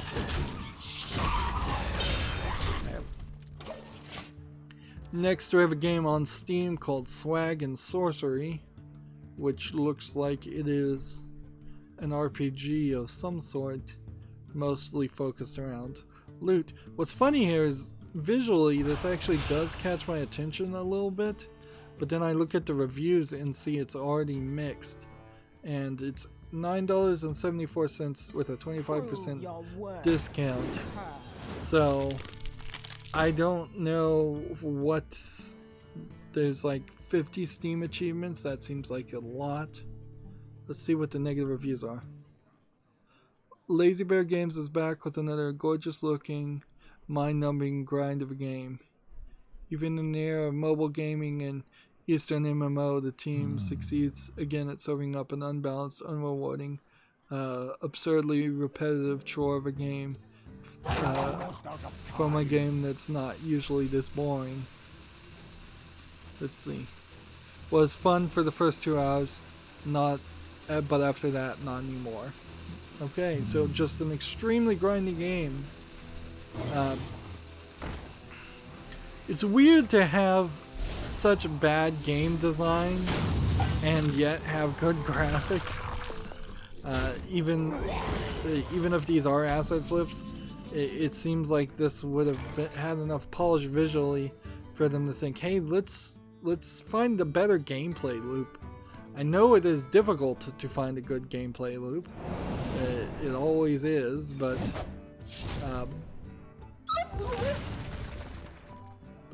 really there's something you could do there. Let me go home. I am free!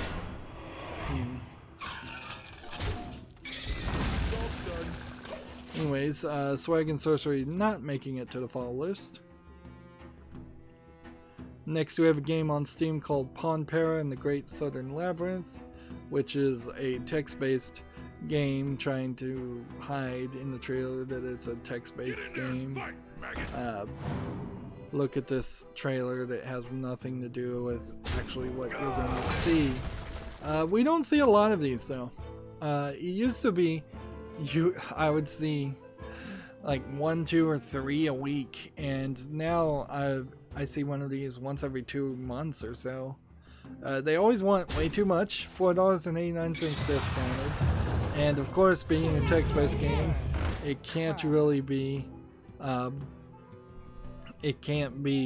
that translated, and there doesn't look like there's a word count that I'm seeing here as far as how long this is.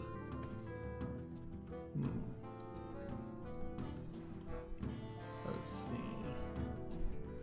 Do this. Do this. And then do this. And then You know good? Me too. Hey, lights out.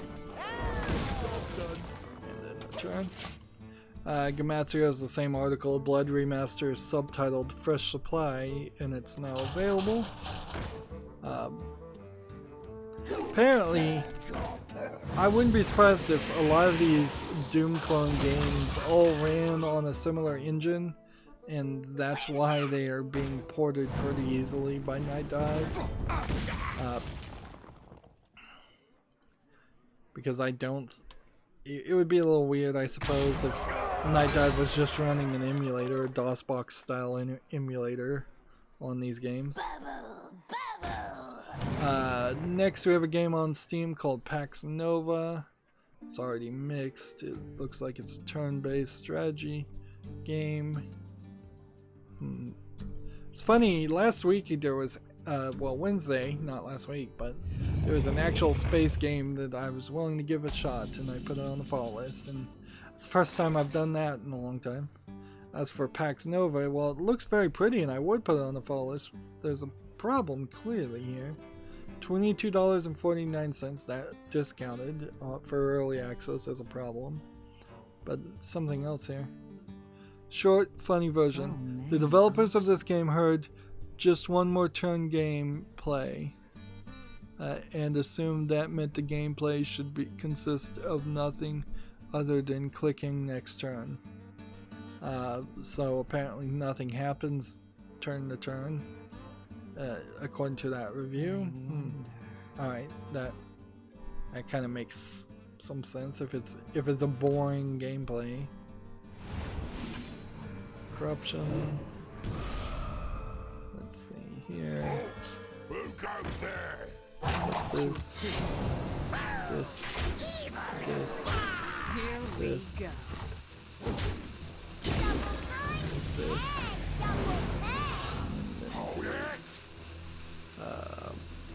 This. This. This. Didn't make it in time. Darn it. So yeah, Pax Nova not making it to the list. Next we have a game on Steam called Astro Lagster, which looks like it might be a story-based style of game, kind of like Reigns. Maybe based on astrology. It's a story-driven astrological comedy game set in Shakespearean London based on a true and truly ridiculous story. It looks visually interesting. It's $9.99. English is its only language. Apparently it won some kind of awards. This, I think, deserves a follow. This seems like it might be something worth playing at least once. Maybe after that first playthrough, it wears out its welcome pretty quickly.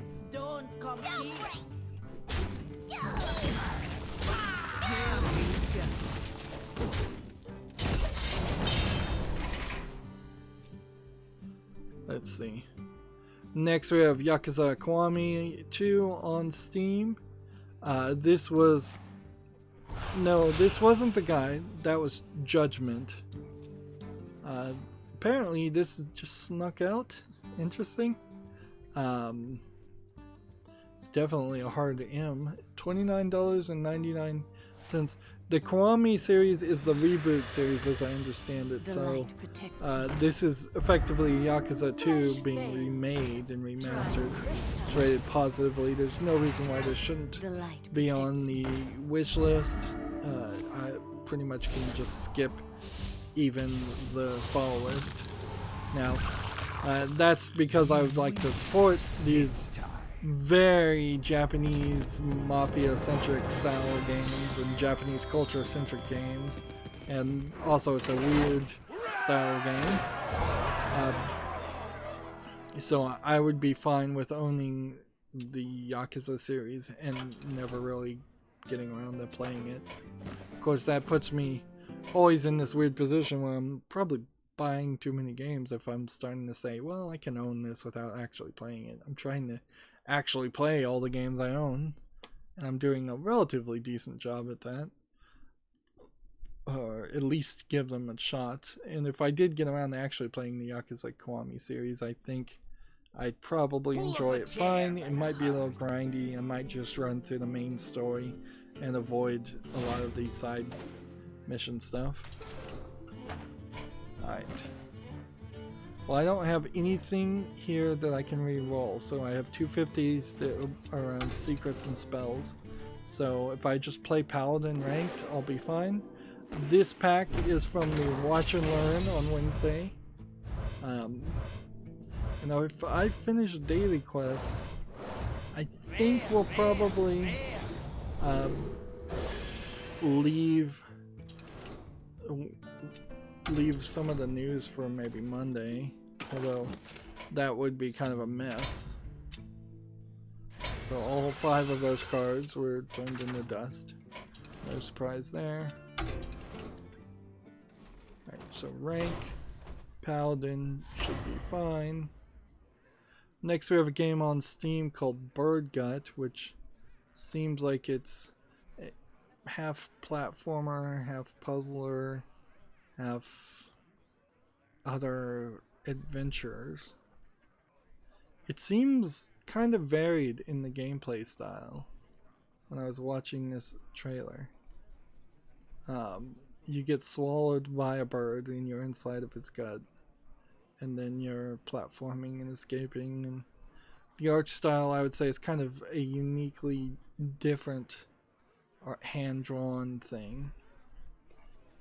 This might be a little bit too difficult for my tastes, but it looks a lot like Limbo. It's rated positively. It's free, which I guess means I don't have to worry about it anymore. So yeah, if you want to play Bird Gut, that's available to you. Why didn't I thought I started the game. Apparently I didn't. Gamatsu has an article here. Let's see. It's supposed to be there. That's what I'm playing. Sinnoh Alice launches in June in the West. Sinnoh Alice apparently being a iOS Android game. I wouldn't be surprised if it's a gacha game. Let's see. It's a dark retelling of classic fairy tales with unsettling fantasy world and games creator. There's a mobile game. Blah blah blah. What kind of mobile game is it though? I might check this out on my phone. I won't make any footage of it or show it almost certainly, but I could see checking it out and giving it a try. If this is the thing I would say is, compared to like Destiny Child, which is more open-ended and you can just make new characters all this time, if each of these characters are based on a fairy tale creature, then you're pretty limited. Like, is this Red Riding Hood here? Little Red Riding Hood? Who is this in the slightly yellow skirt, or who would this be, or who would this be? It's kind of like Ruby in the same way as like I'll never tell. where it kind of makes sense, but it kind of doesn't make sense also, to try and add more characters. And if it is a gacha game, then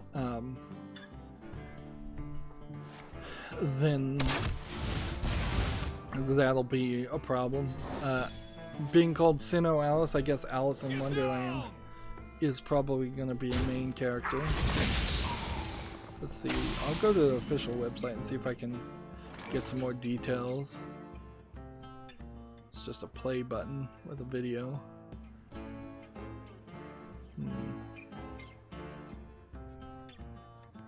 Yeah, and that play video doesn't show anything at all. I wonder. Let's see, characters. Click characters. Really don't have time to be doing all this. Move quickly. So apparently this is Alice, the one in blue. And then if I click this, this is Red Riding Hood. I got that one right. This is Snow White. Okay, now that I see a bigger picture, that makes sense. This is Princess Kaguya, which not really a fairy tale creature, more of a Japanese fairy tale creature. This is Sleeping Beauty. I would have really never guessed that, the one in yellow. This is Hansel Gretel.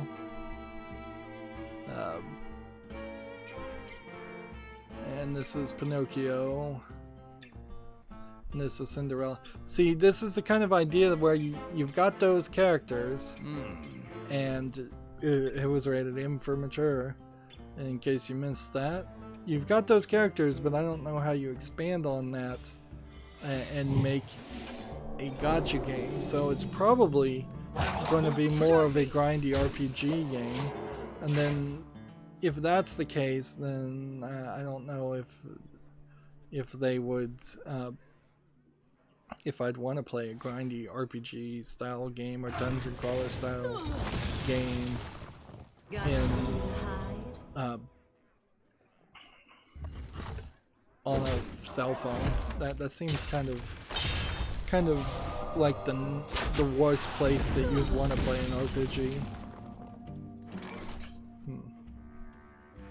And I would say that Destiny Child has the ability to play itself completely automatically, which makes it a great game for me. It's like I can add it, I can just have it run by itself in the background most of the time. Although it does have a tendency to take up probably at least an hour a day of my time as I'm watching it play itself.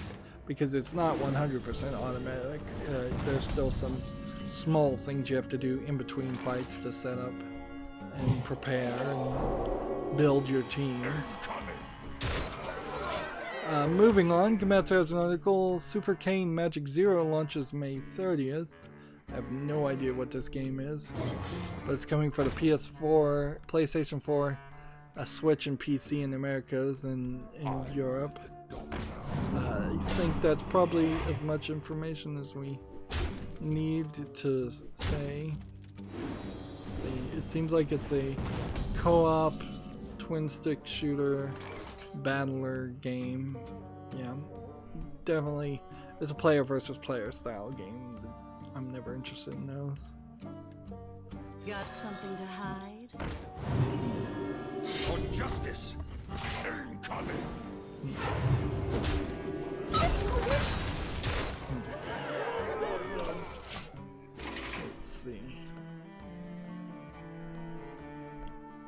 Let's see. Gematsu has an article. Nintendo announces its E3 plans for 2019.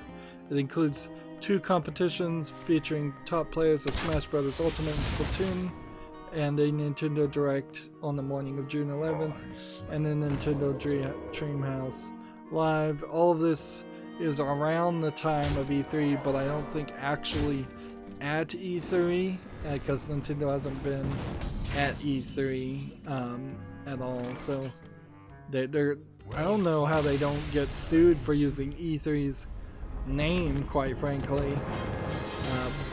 Maybe Nintendo directly doesn't use it, but the news Gematsu added that part.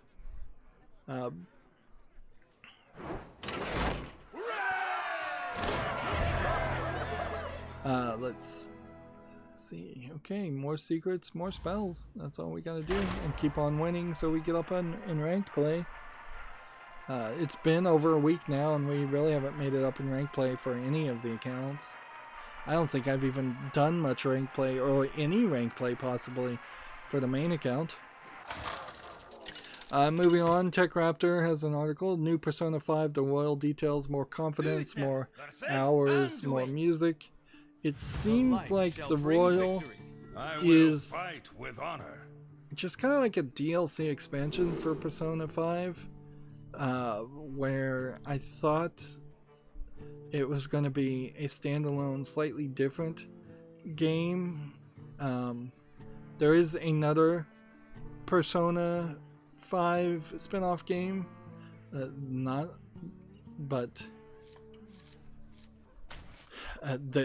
other Persona 5 spin-off game definitely is a different style of gameplay, but I was expecting this one to be different too. Unfortunately, it's hard for anybody to get hyped about,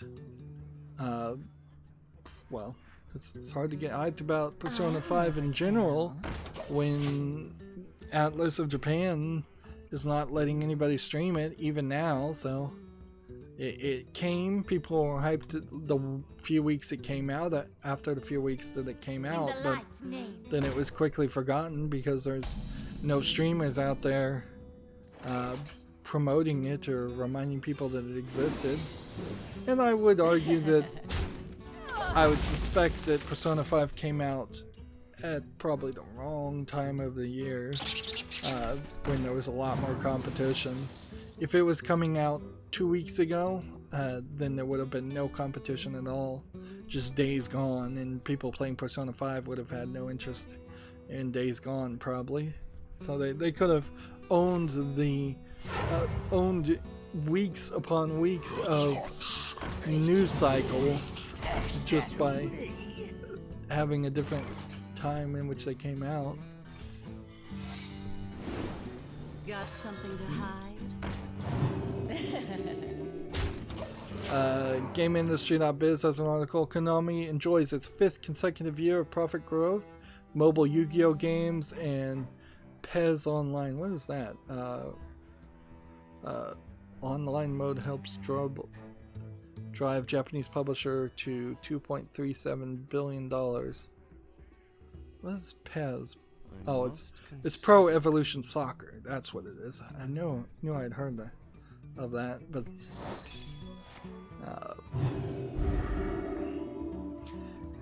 so yeah, it kind of sucks though that Konami is succeeding when Konami is like the worst example of a game publisher, game developer ever. Konami is the one that is really just has no interest to make any kind of quality product or quality art, and they're just trying to screw people out, and yet they're somehow succeeding, and in fact they are saving up to move their offices, which they've already done relatively recently, as far as I understood that story. So maybe moving their offices means that they are in the process of shuttering some of their divisions, but it would have felt more just if Konami had gone bankrupt after the failure of like that Metal Gear Survive game. And Konami, I guess, is also a great example of how capitalism doesn't work the way it is preached to work. Like, you would assume irritating your entire fan base, which Konami did, and selling terrible quality products, which Konami has done, and would end up in fewer people buying their products and then making less money, but it's just not the case. You can be a scummy company and still be profitable. Konami proves it. So yeah, capitalism doesn't work. Not always, not even a lot of times. Moving on, we have a game on Steam called Meta Revelations Ring Spirit, which looks like an RPG Maker game. and the graphics don't look that good, and it's free to play. So I guess if you're interested, you can play it. But yeah, it just looks like an old school JRPG, but it's English only. If that's a problem, I don't have anything else that I really need to say about that. Okay. Reporting for duty. Last warning. There we go. Next, we have a game on Steam called Grind Zones, which looks like an asset flip game, mobile port style game. Half of these screenshots don't even render. That might be Steam's fault though, so I'll hold that against them. But yeah, this game looks stupid. $3.99, English only. Yeah, this looks like you're just gonna be walking down some very narrow paths in some different areas, and I assume there will be cold grind zones, and you're just going to be hacking and slashing and grinding. The light protects me. Reporting for duty. Turn.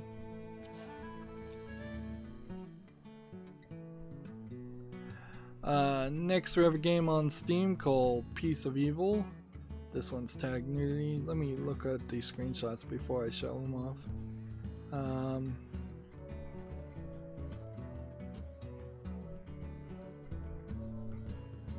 Nah, it doesn't look anything too unfamily friendly. Piece of Evil. It's a visual novel. It's got some, I would say, slightly different, lengthy, taller anime characters. It's a slightly different art style. Definitely going in the opposite direction of the moe art style. Is someone injured?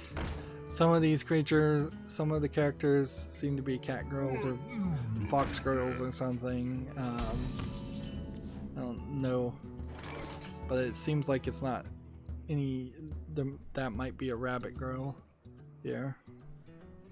It's tagged with nudity. It's $6.49. Do I know the publisher is Manga Gamer? That doesn't really mean much. It's English only. I think at this point we would want to say a game that does not have the full Japanese voice in it, or a Japanese subtitle, that then also has an anime appearance, seems to be contradictory to what I expect for quality. So I think I can skip Piece of Evil pretty fairly and not put it on the call list, because if this was good, it would be in Japanese.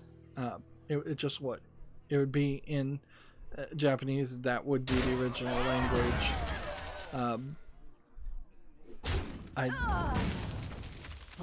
So yeah, you take it from that perspective. Also, I would say that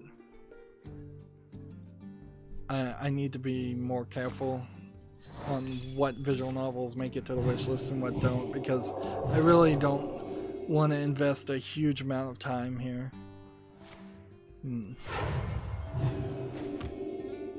Yep. So it's there if you're interested in it. I guess Piece of Evil is, but I'm gonna try to curate my collection a little bit more than that, than just every slightly good or mediocre visual novel out there. Let's see. Next we have a low effort asset flip game called Fluid Lander. I don't know if this is really asset flips as much as this is just a combination of somebody found a weird looking fluid effect in Unreal or Unity and decided to try to make a spaceship lander game based on that. Every single screenshot we're going through here shows me nothing that I can take as information. It's just crazy. But this thumbnail tells me that they've probably just stolen or licensed an anime girl for no reason in this game. It's free to play, and it's English and Japanese. Let me think. But even in the video, this is ridiculous. It's not something that you would want to actually play. This is just garbage on the screen at all times. Yeah. Yeah, it really doesn't deserve any more comment than that. Reporting for duty. I'm trying to get through all these games, and I'm spending too much time. Next we have a game called Puss in Boots: Fear No Human. Now, I think Disney doesn't own the rights to the phrase Puss in Boots. Like most Disney games, like most Disney movies, they are based on public domain stories. So somebody's made a platform, and maybe they're trying to confuse the market a little bit by making this game, or maybe they just wanted to make a platformer and they're using an open public domain story game. This is $8.99. Let me think. Let's see if this developer's made anything else. No. This doesn't look terrible though. It doesn't look great either. I'm gonna give this one a chance and put it on the fall list and see if people actually review it.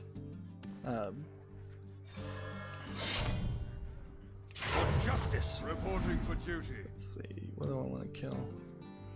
Something like that. Right. Next, we have a game on Steam called Summer Rush, which I assume is like a cook serve delicious style game where you're acting as some kind of waiter or something and delivering food on a beachside. Yeah, $2.99 discounted. It looks like the frame rate is terrible on this game. It's not widescreen. English only is the language. Yeah. Nothing here looks interesting, so I don't think there's anything more that needs to be said there. Let's see, I'm just gonna take an opportunity to close articles we've already talked about. Alright, we need to switch over to Mage to play more spells. GameIndustry.biz, Unity is seeking another $125 million in funding. A Series E round is the third in 3 years, and it would value the company at almost $6 billion. So, why is Unity seeking more funding? That seems weird. I don't know what they're trying to do. They're trying to go to an initial public offering in 2020. But this also would be in part what a pump and dump scheme is. I don't think Unity is doing that. I would hate to think Unity is doing that. But getting a bunch of people to invest early in your company and then releasing shares on the stock market, which is the initial public offering in 2020, and then potentially seeing those shares manage to be way less than what you expected them to be. But I don't know why that would be the case.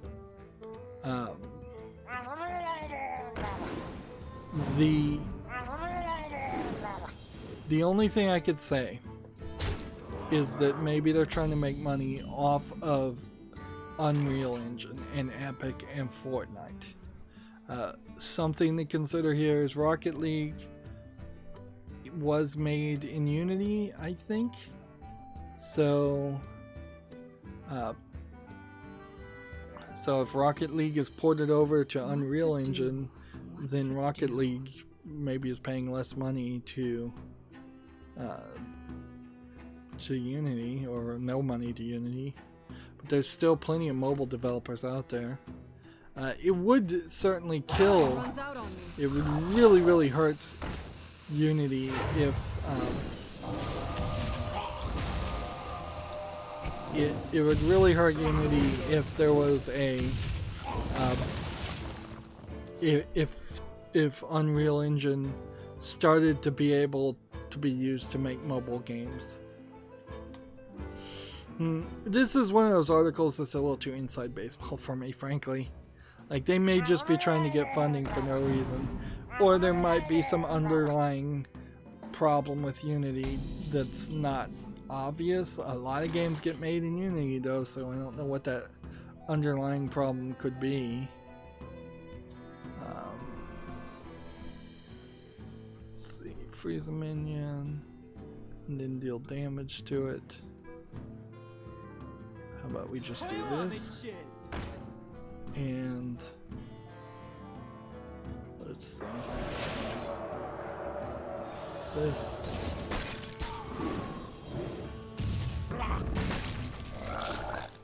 And hit that. And then the turn. Moving on to more exciting news, Gamatsu DNA is going to release a new and exciting Pokemon game for smartphones by March 2020. I don't know if this is going to be a Pokemon game like a Pokemon game where it's an RPG, or if it's going to be maybe a card-based game, something that I wouldn't be really surprised if it was very similar, in fact, to Pokemon Go, except for the fact that it is going to possibly eliminate the need to walk around and go to different places. Quite frankly, if you gave me Pokemon Go without the walking, without the having to walk to hatch eggs and such, I probably would consider playing Pokemon Go. If it's more of a card-based battle game, that would make sense too. Particularly if it's in connection with the Pokemon trading card game, that would be cool, certainly. But I don't know what else you do.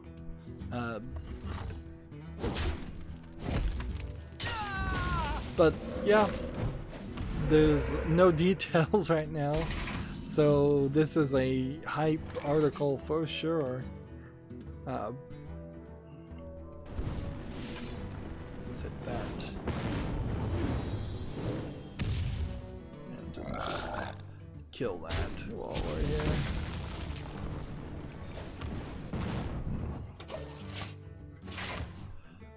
Gamatsu has an article, Dusk Diver coming to the PS4 and Switch worldwide this fall. Dusk Diver being what? A combat system. What kind of game is this? Let's see. You travel.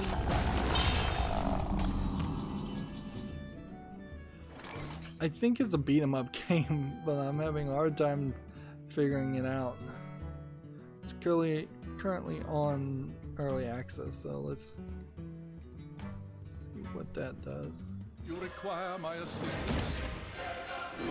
Aha! Aha! Job done. There we go. Alright, so here's Dusk Diver on Steam.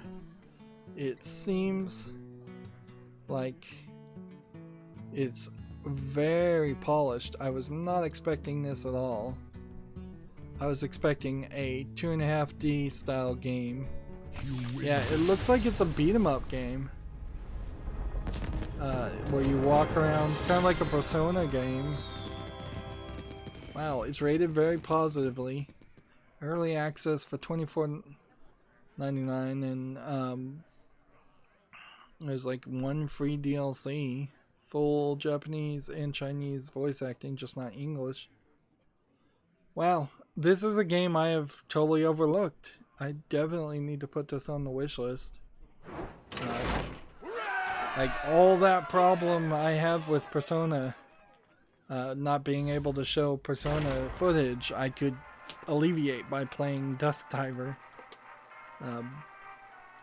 Here's some more screenshots of how the fighting goes. Jaina versus Maiev. Okay, well, yeah. None can escape my Every now and then there is something that I miss. Quality, well, I just miss for one reason or another. And that's a great example of something that I'm sure somebody has talked about or I've seen come out and I've ignored. Or maybe it is on the fall list and I just haven't been up to date at all on curating the fall list, so there could easily be 100 games on the fall list right now that are actually worth putting on the wish list and maybe purchasing for the winter sale when that happens. Moving on though, we have a game here called Chess Arena, which seems to be some weird style game where it's kind of chess, but maybe not even. This is like Chinese chess, though, not the Western chess, and so then you wouldn't really understand the rules, and the English is not supported.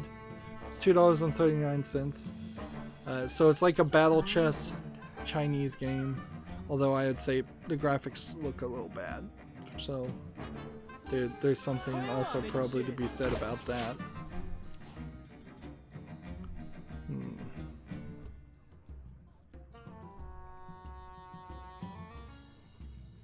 Let's see.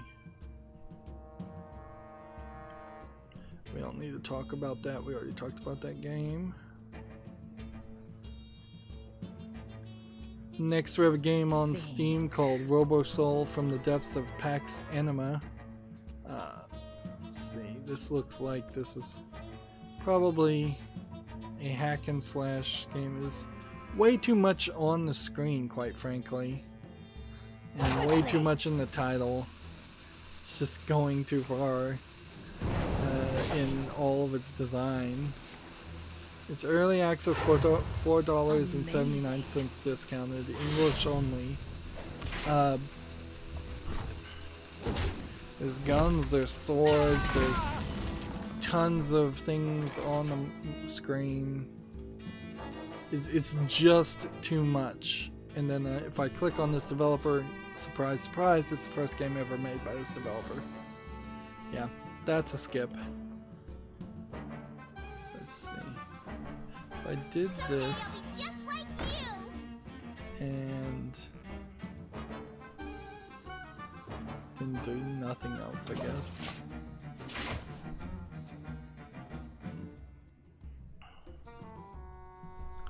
Let's see, where's the mouse? Next, Gamatsu has an article, Blaze Blue Cross Tag Battle version 1.5 update, DLC characters, Nato, Kuragani, Teddy, Seth, and Heart Ano launch May 21st.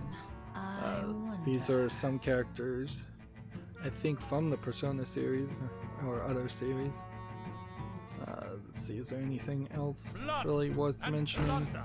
No, not unless you're into Blaze Blue in the first place. But yeah, more characters. Blaze Blue is still a second tier style of game. So I can get a 4 or less. That will, well, what? That should have been 3 less. I played wrong. I've played wrong.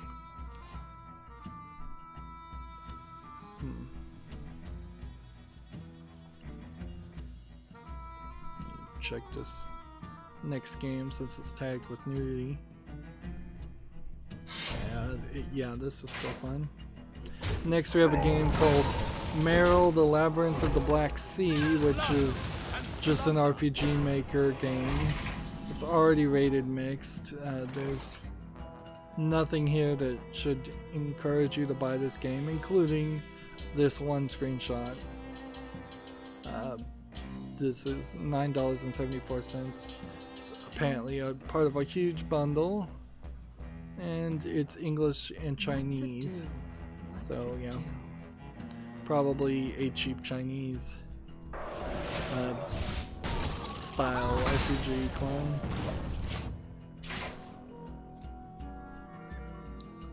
Let's see, Komatsu Under Night in Birth EX CLR has been rated for the PS4 and Switch in Taiwan. This is the next version of the fighting game series. I believe it's a fighting game. Yeah, it's tagged a fighting game. Yeah. No PC or no PC or Xbox support though, and that's a little bit weird. The Under Night series being horribly named, as they add just more subtitles to it, I think, in what could only be described as a troll by the developers.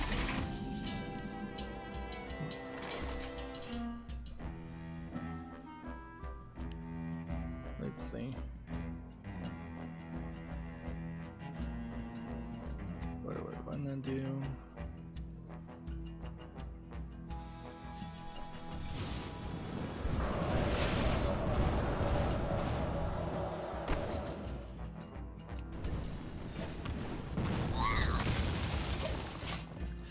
Gamatsu has an article here. To Be a Dummy Head VR titles now available for PS4 and PSVR in Japan. These seem to be more guy-on-guy style games from their art style. That would be my guess. Maybe I'm putting something in there that's not true. These seem to be really short experiences also. Let's see. Never even heard of this. To Be a Dummy Head. One is called Hotel Elevator Story. One is called The Ferris Wheel Story. Let's see. There's this trailer. It almost feels like it's an ASMR style experience.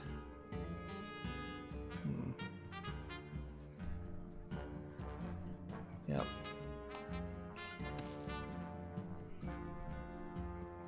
Let's see. We've got two of these. We can do that. We can do that. We can end the turn. I doubt those games are going to come to the West. Next we have a game on Steam called Greenfield Silver Tree, which looks like it's a player versus player battle game. That looks like it's a cheap Chinese or just a low effort asset flip game. It's tagged as an RPG. It's $4.24 discounted, and it does say it supports English and Japanese, but clearly it is full audio in Chinese. Yeah, it looks cheap. It looks like it's bad quality.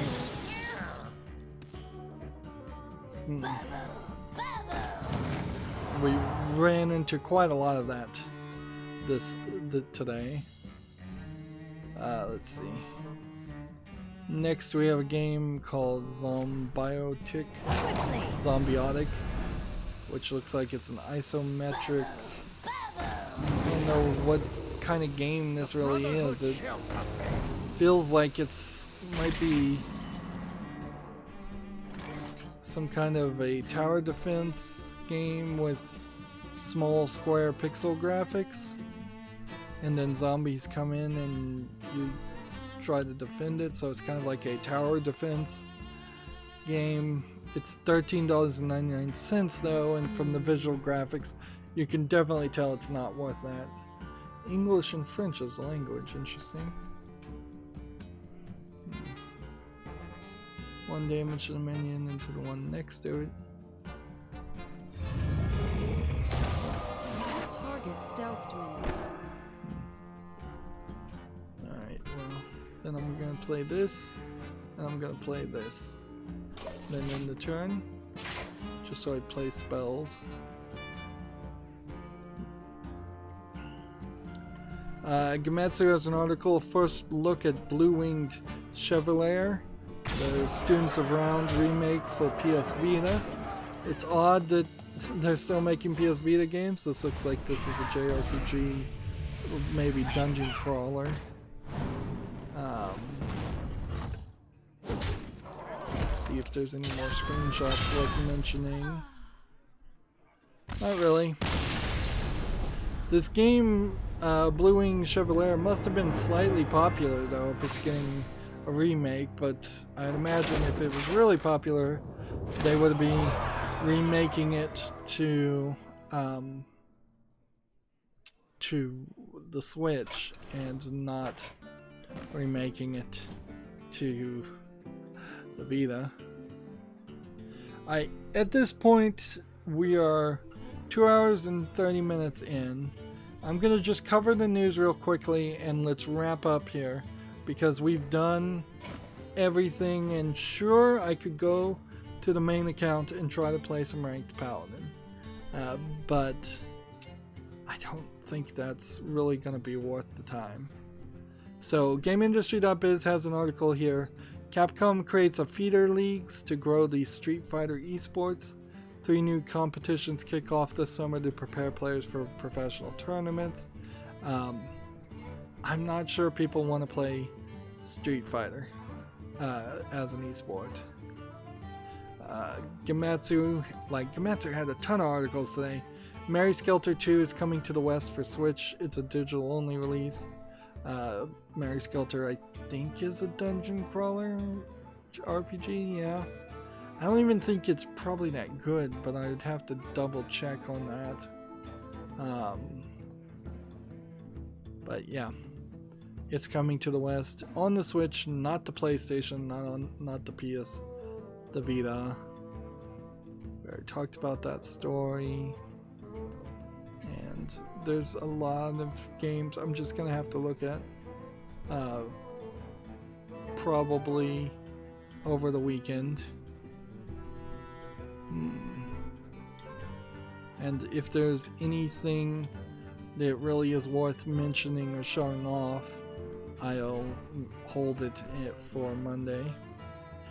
TechRaptor has this article, Dark Negative, Alien Among Monsters. I don't know what this is about though. Oh, this is about that Game Thief, where they're talking about the Game Thief because they're obsessed with the Game Thief that came out years ago. So forget that. That's not a valid piece of news. It's more of a weird editorial historical thing. Just a bunch of Steam games. Bunch of games that came out. TechRaptor has this article. We spoke to Stone Mayor Games about their new retailer policy. I don't know who Stone Mayor Games is. They're a maker of tabletop board games. Okay, well then that doesn't have anything to do with video games, so that's not news either. Gematsu has the Digital Devolver E3 press conference being set for June 9th. Of course, the Digital Devolver press conference is a joke, and it will probably only talk about 2 games and then show a bunch of joke comedy skits that will be a waste of your time. And quite frankly, if Digital Devolver did their press conference a week after E3 or a week before E3, I would way enjoy it more, because then I would have time for it.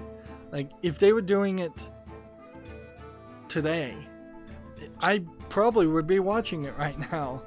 But because they do it during E3, right when you're trying to deal with actual news, you're just too busy. GameIndustry.biz has this odd title, odd article that's kind of SJW, challenging players' entitlement by making them homeless. Homelessness is intimidating for any artist who really wants to take it seriously, says Delve Interactive founder Deanie Hayes. Yeah, there isn't a lot of games where you play as a homeless person because that would be a character who is unempowered, and you want powerful characters. And yeah, there aren't a lot of games where you play as homeless people because that would be very depressing. Now, arguably, there are quite a few games where you play as homeless people. They're just in different environments. When you've left home, like Brothers: A Tale of Two Sons, they were effectively homeless. When you go on large journeys, the new God of War game, I'm sure you're homeless for a while there. So it does happen. It's just not, you don't play as somebody who is a long-term homeless person, and a lot of the people who are long-term homeless people are either physically or mentally disabled, which in general you don't want to play as somebody who is physically or mentally disabled if that disability really is going to be a burden.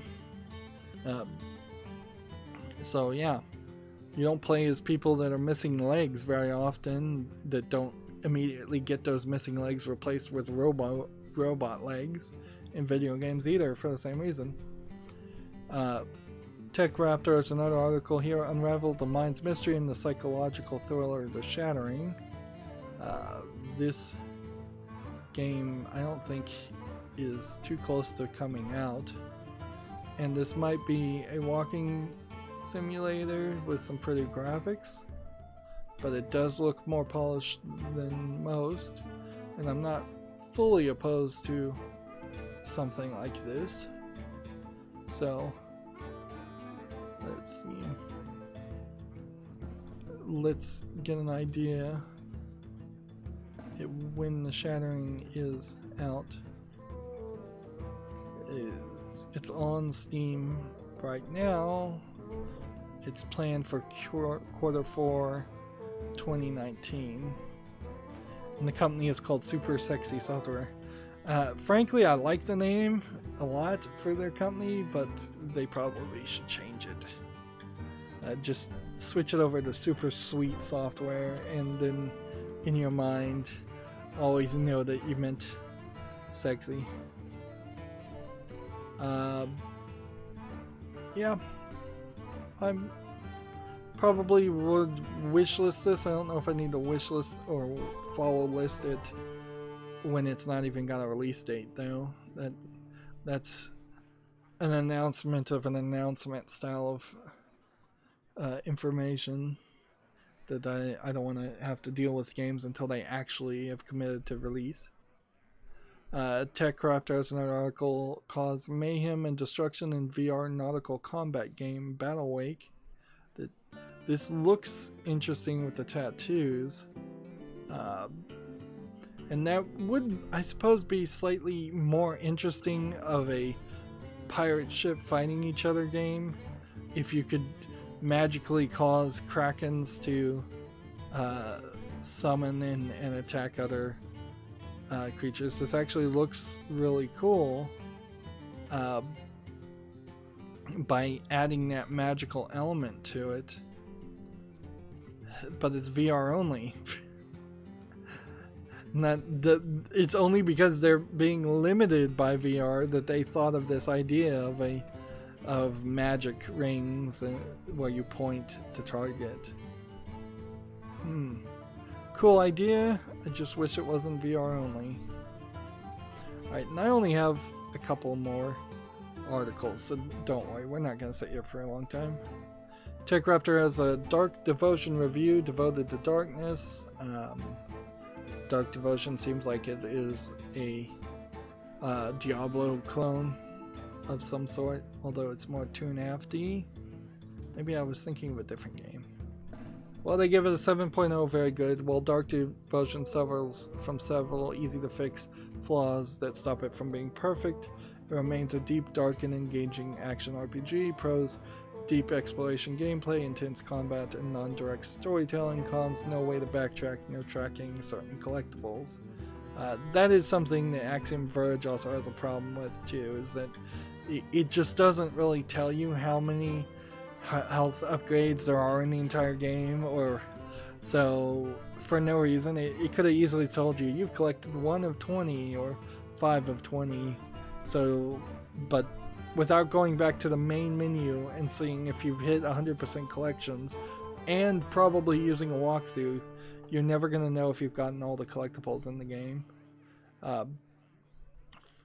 Yeah, we weren't covering games on Steam. I guess I'll cover this one real quick though.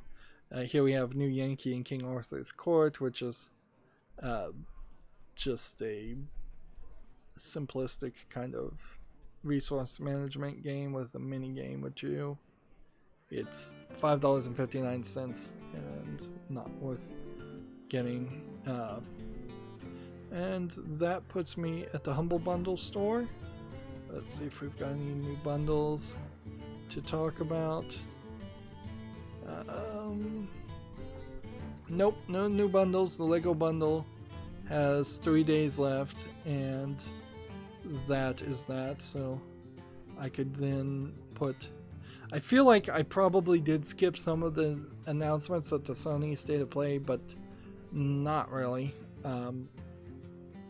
You can get a free copy of Ages of Wonders 3 at the Humble Bundle store right now.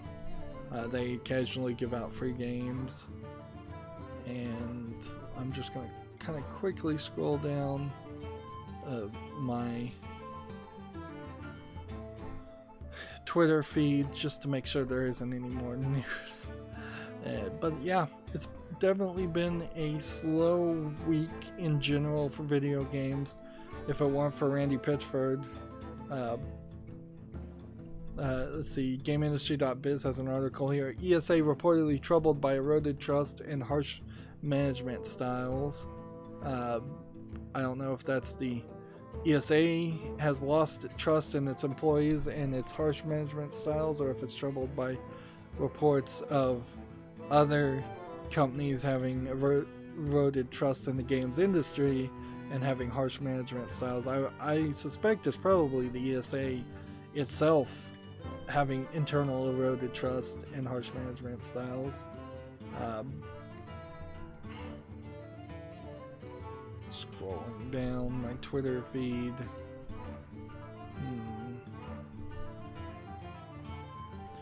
Magic player Yuyuna Watanabe removed from the Hall of Fame over cheating scandal. I think we'll probably talk about that on Monday. That seems like it's big news.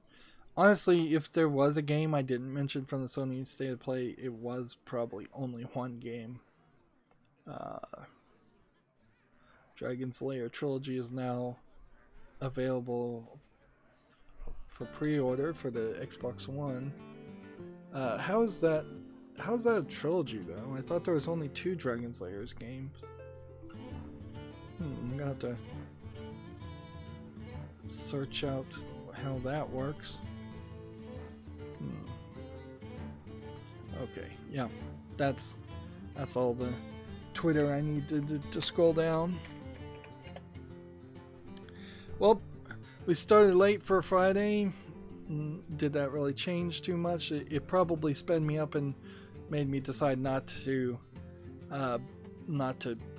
break it up into episodes, but otherwise that's that. We got all the daily quests done. We're fine. The only thing we really didn't accomplish is playing ranked play, and frankly, I'm just not willing to spend the extra effort to play ranked play on any of the accounts, even the main account. That's going to be it for the stream. As always, I ask you to like, share, subscribe, comment, and watch every second of my videos. If you want a friend to follow me on any social media sites, there's a whole bunch of links down below. And if you want to support me even further, there's a link to Patreon, or you can friend me on Steam and gift me a game off my wishlist. Thank you for watching. Have a good evening.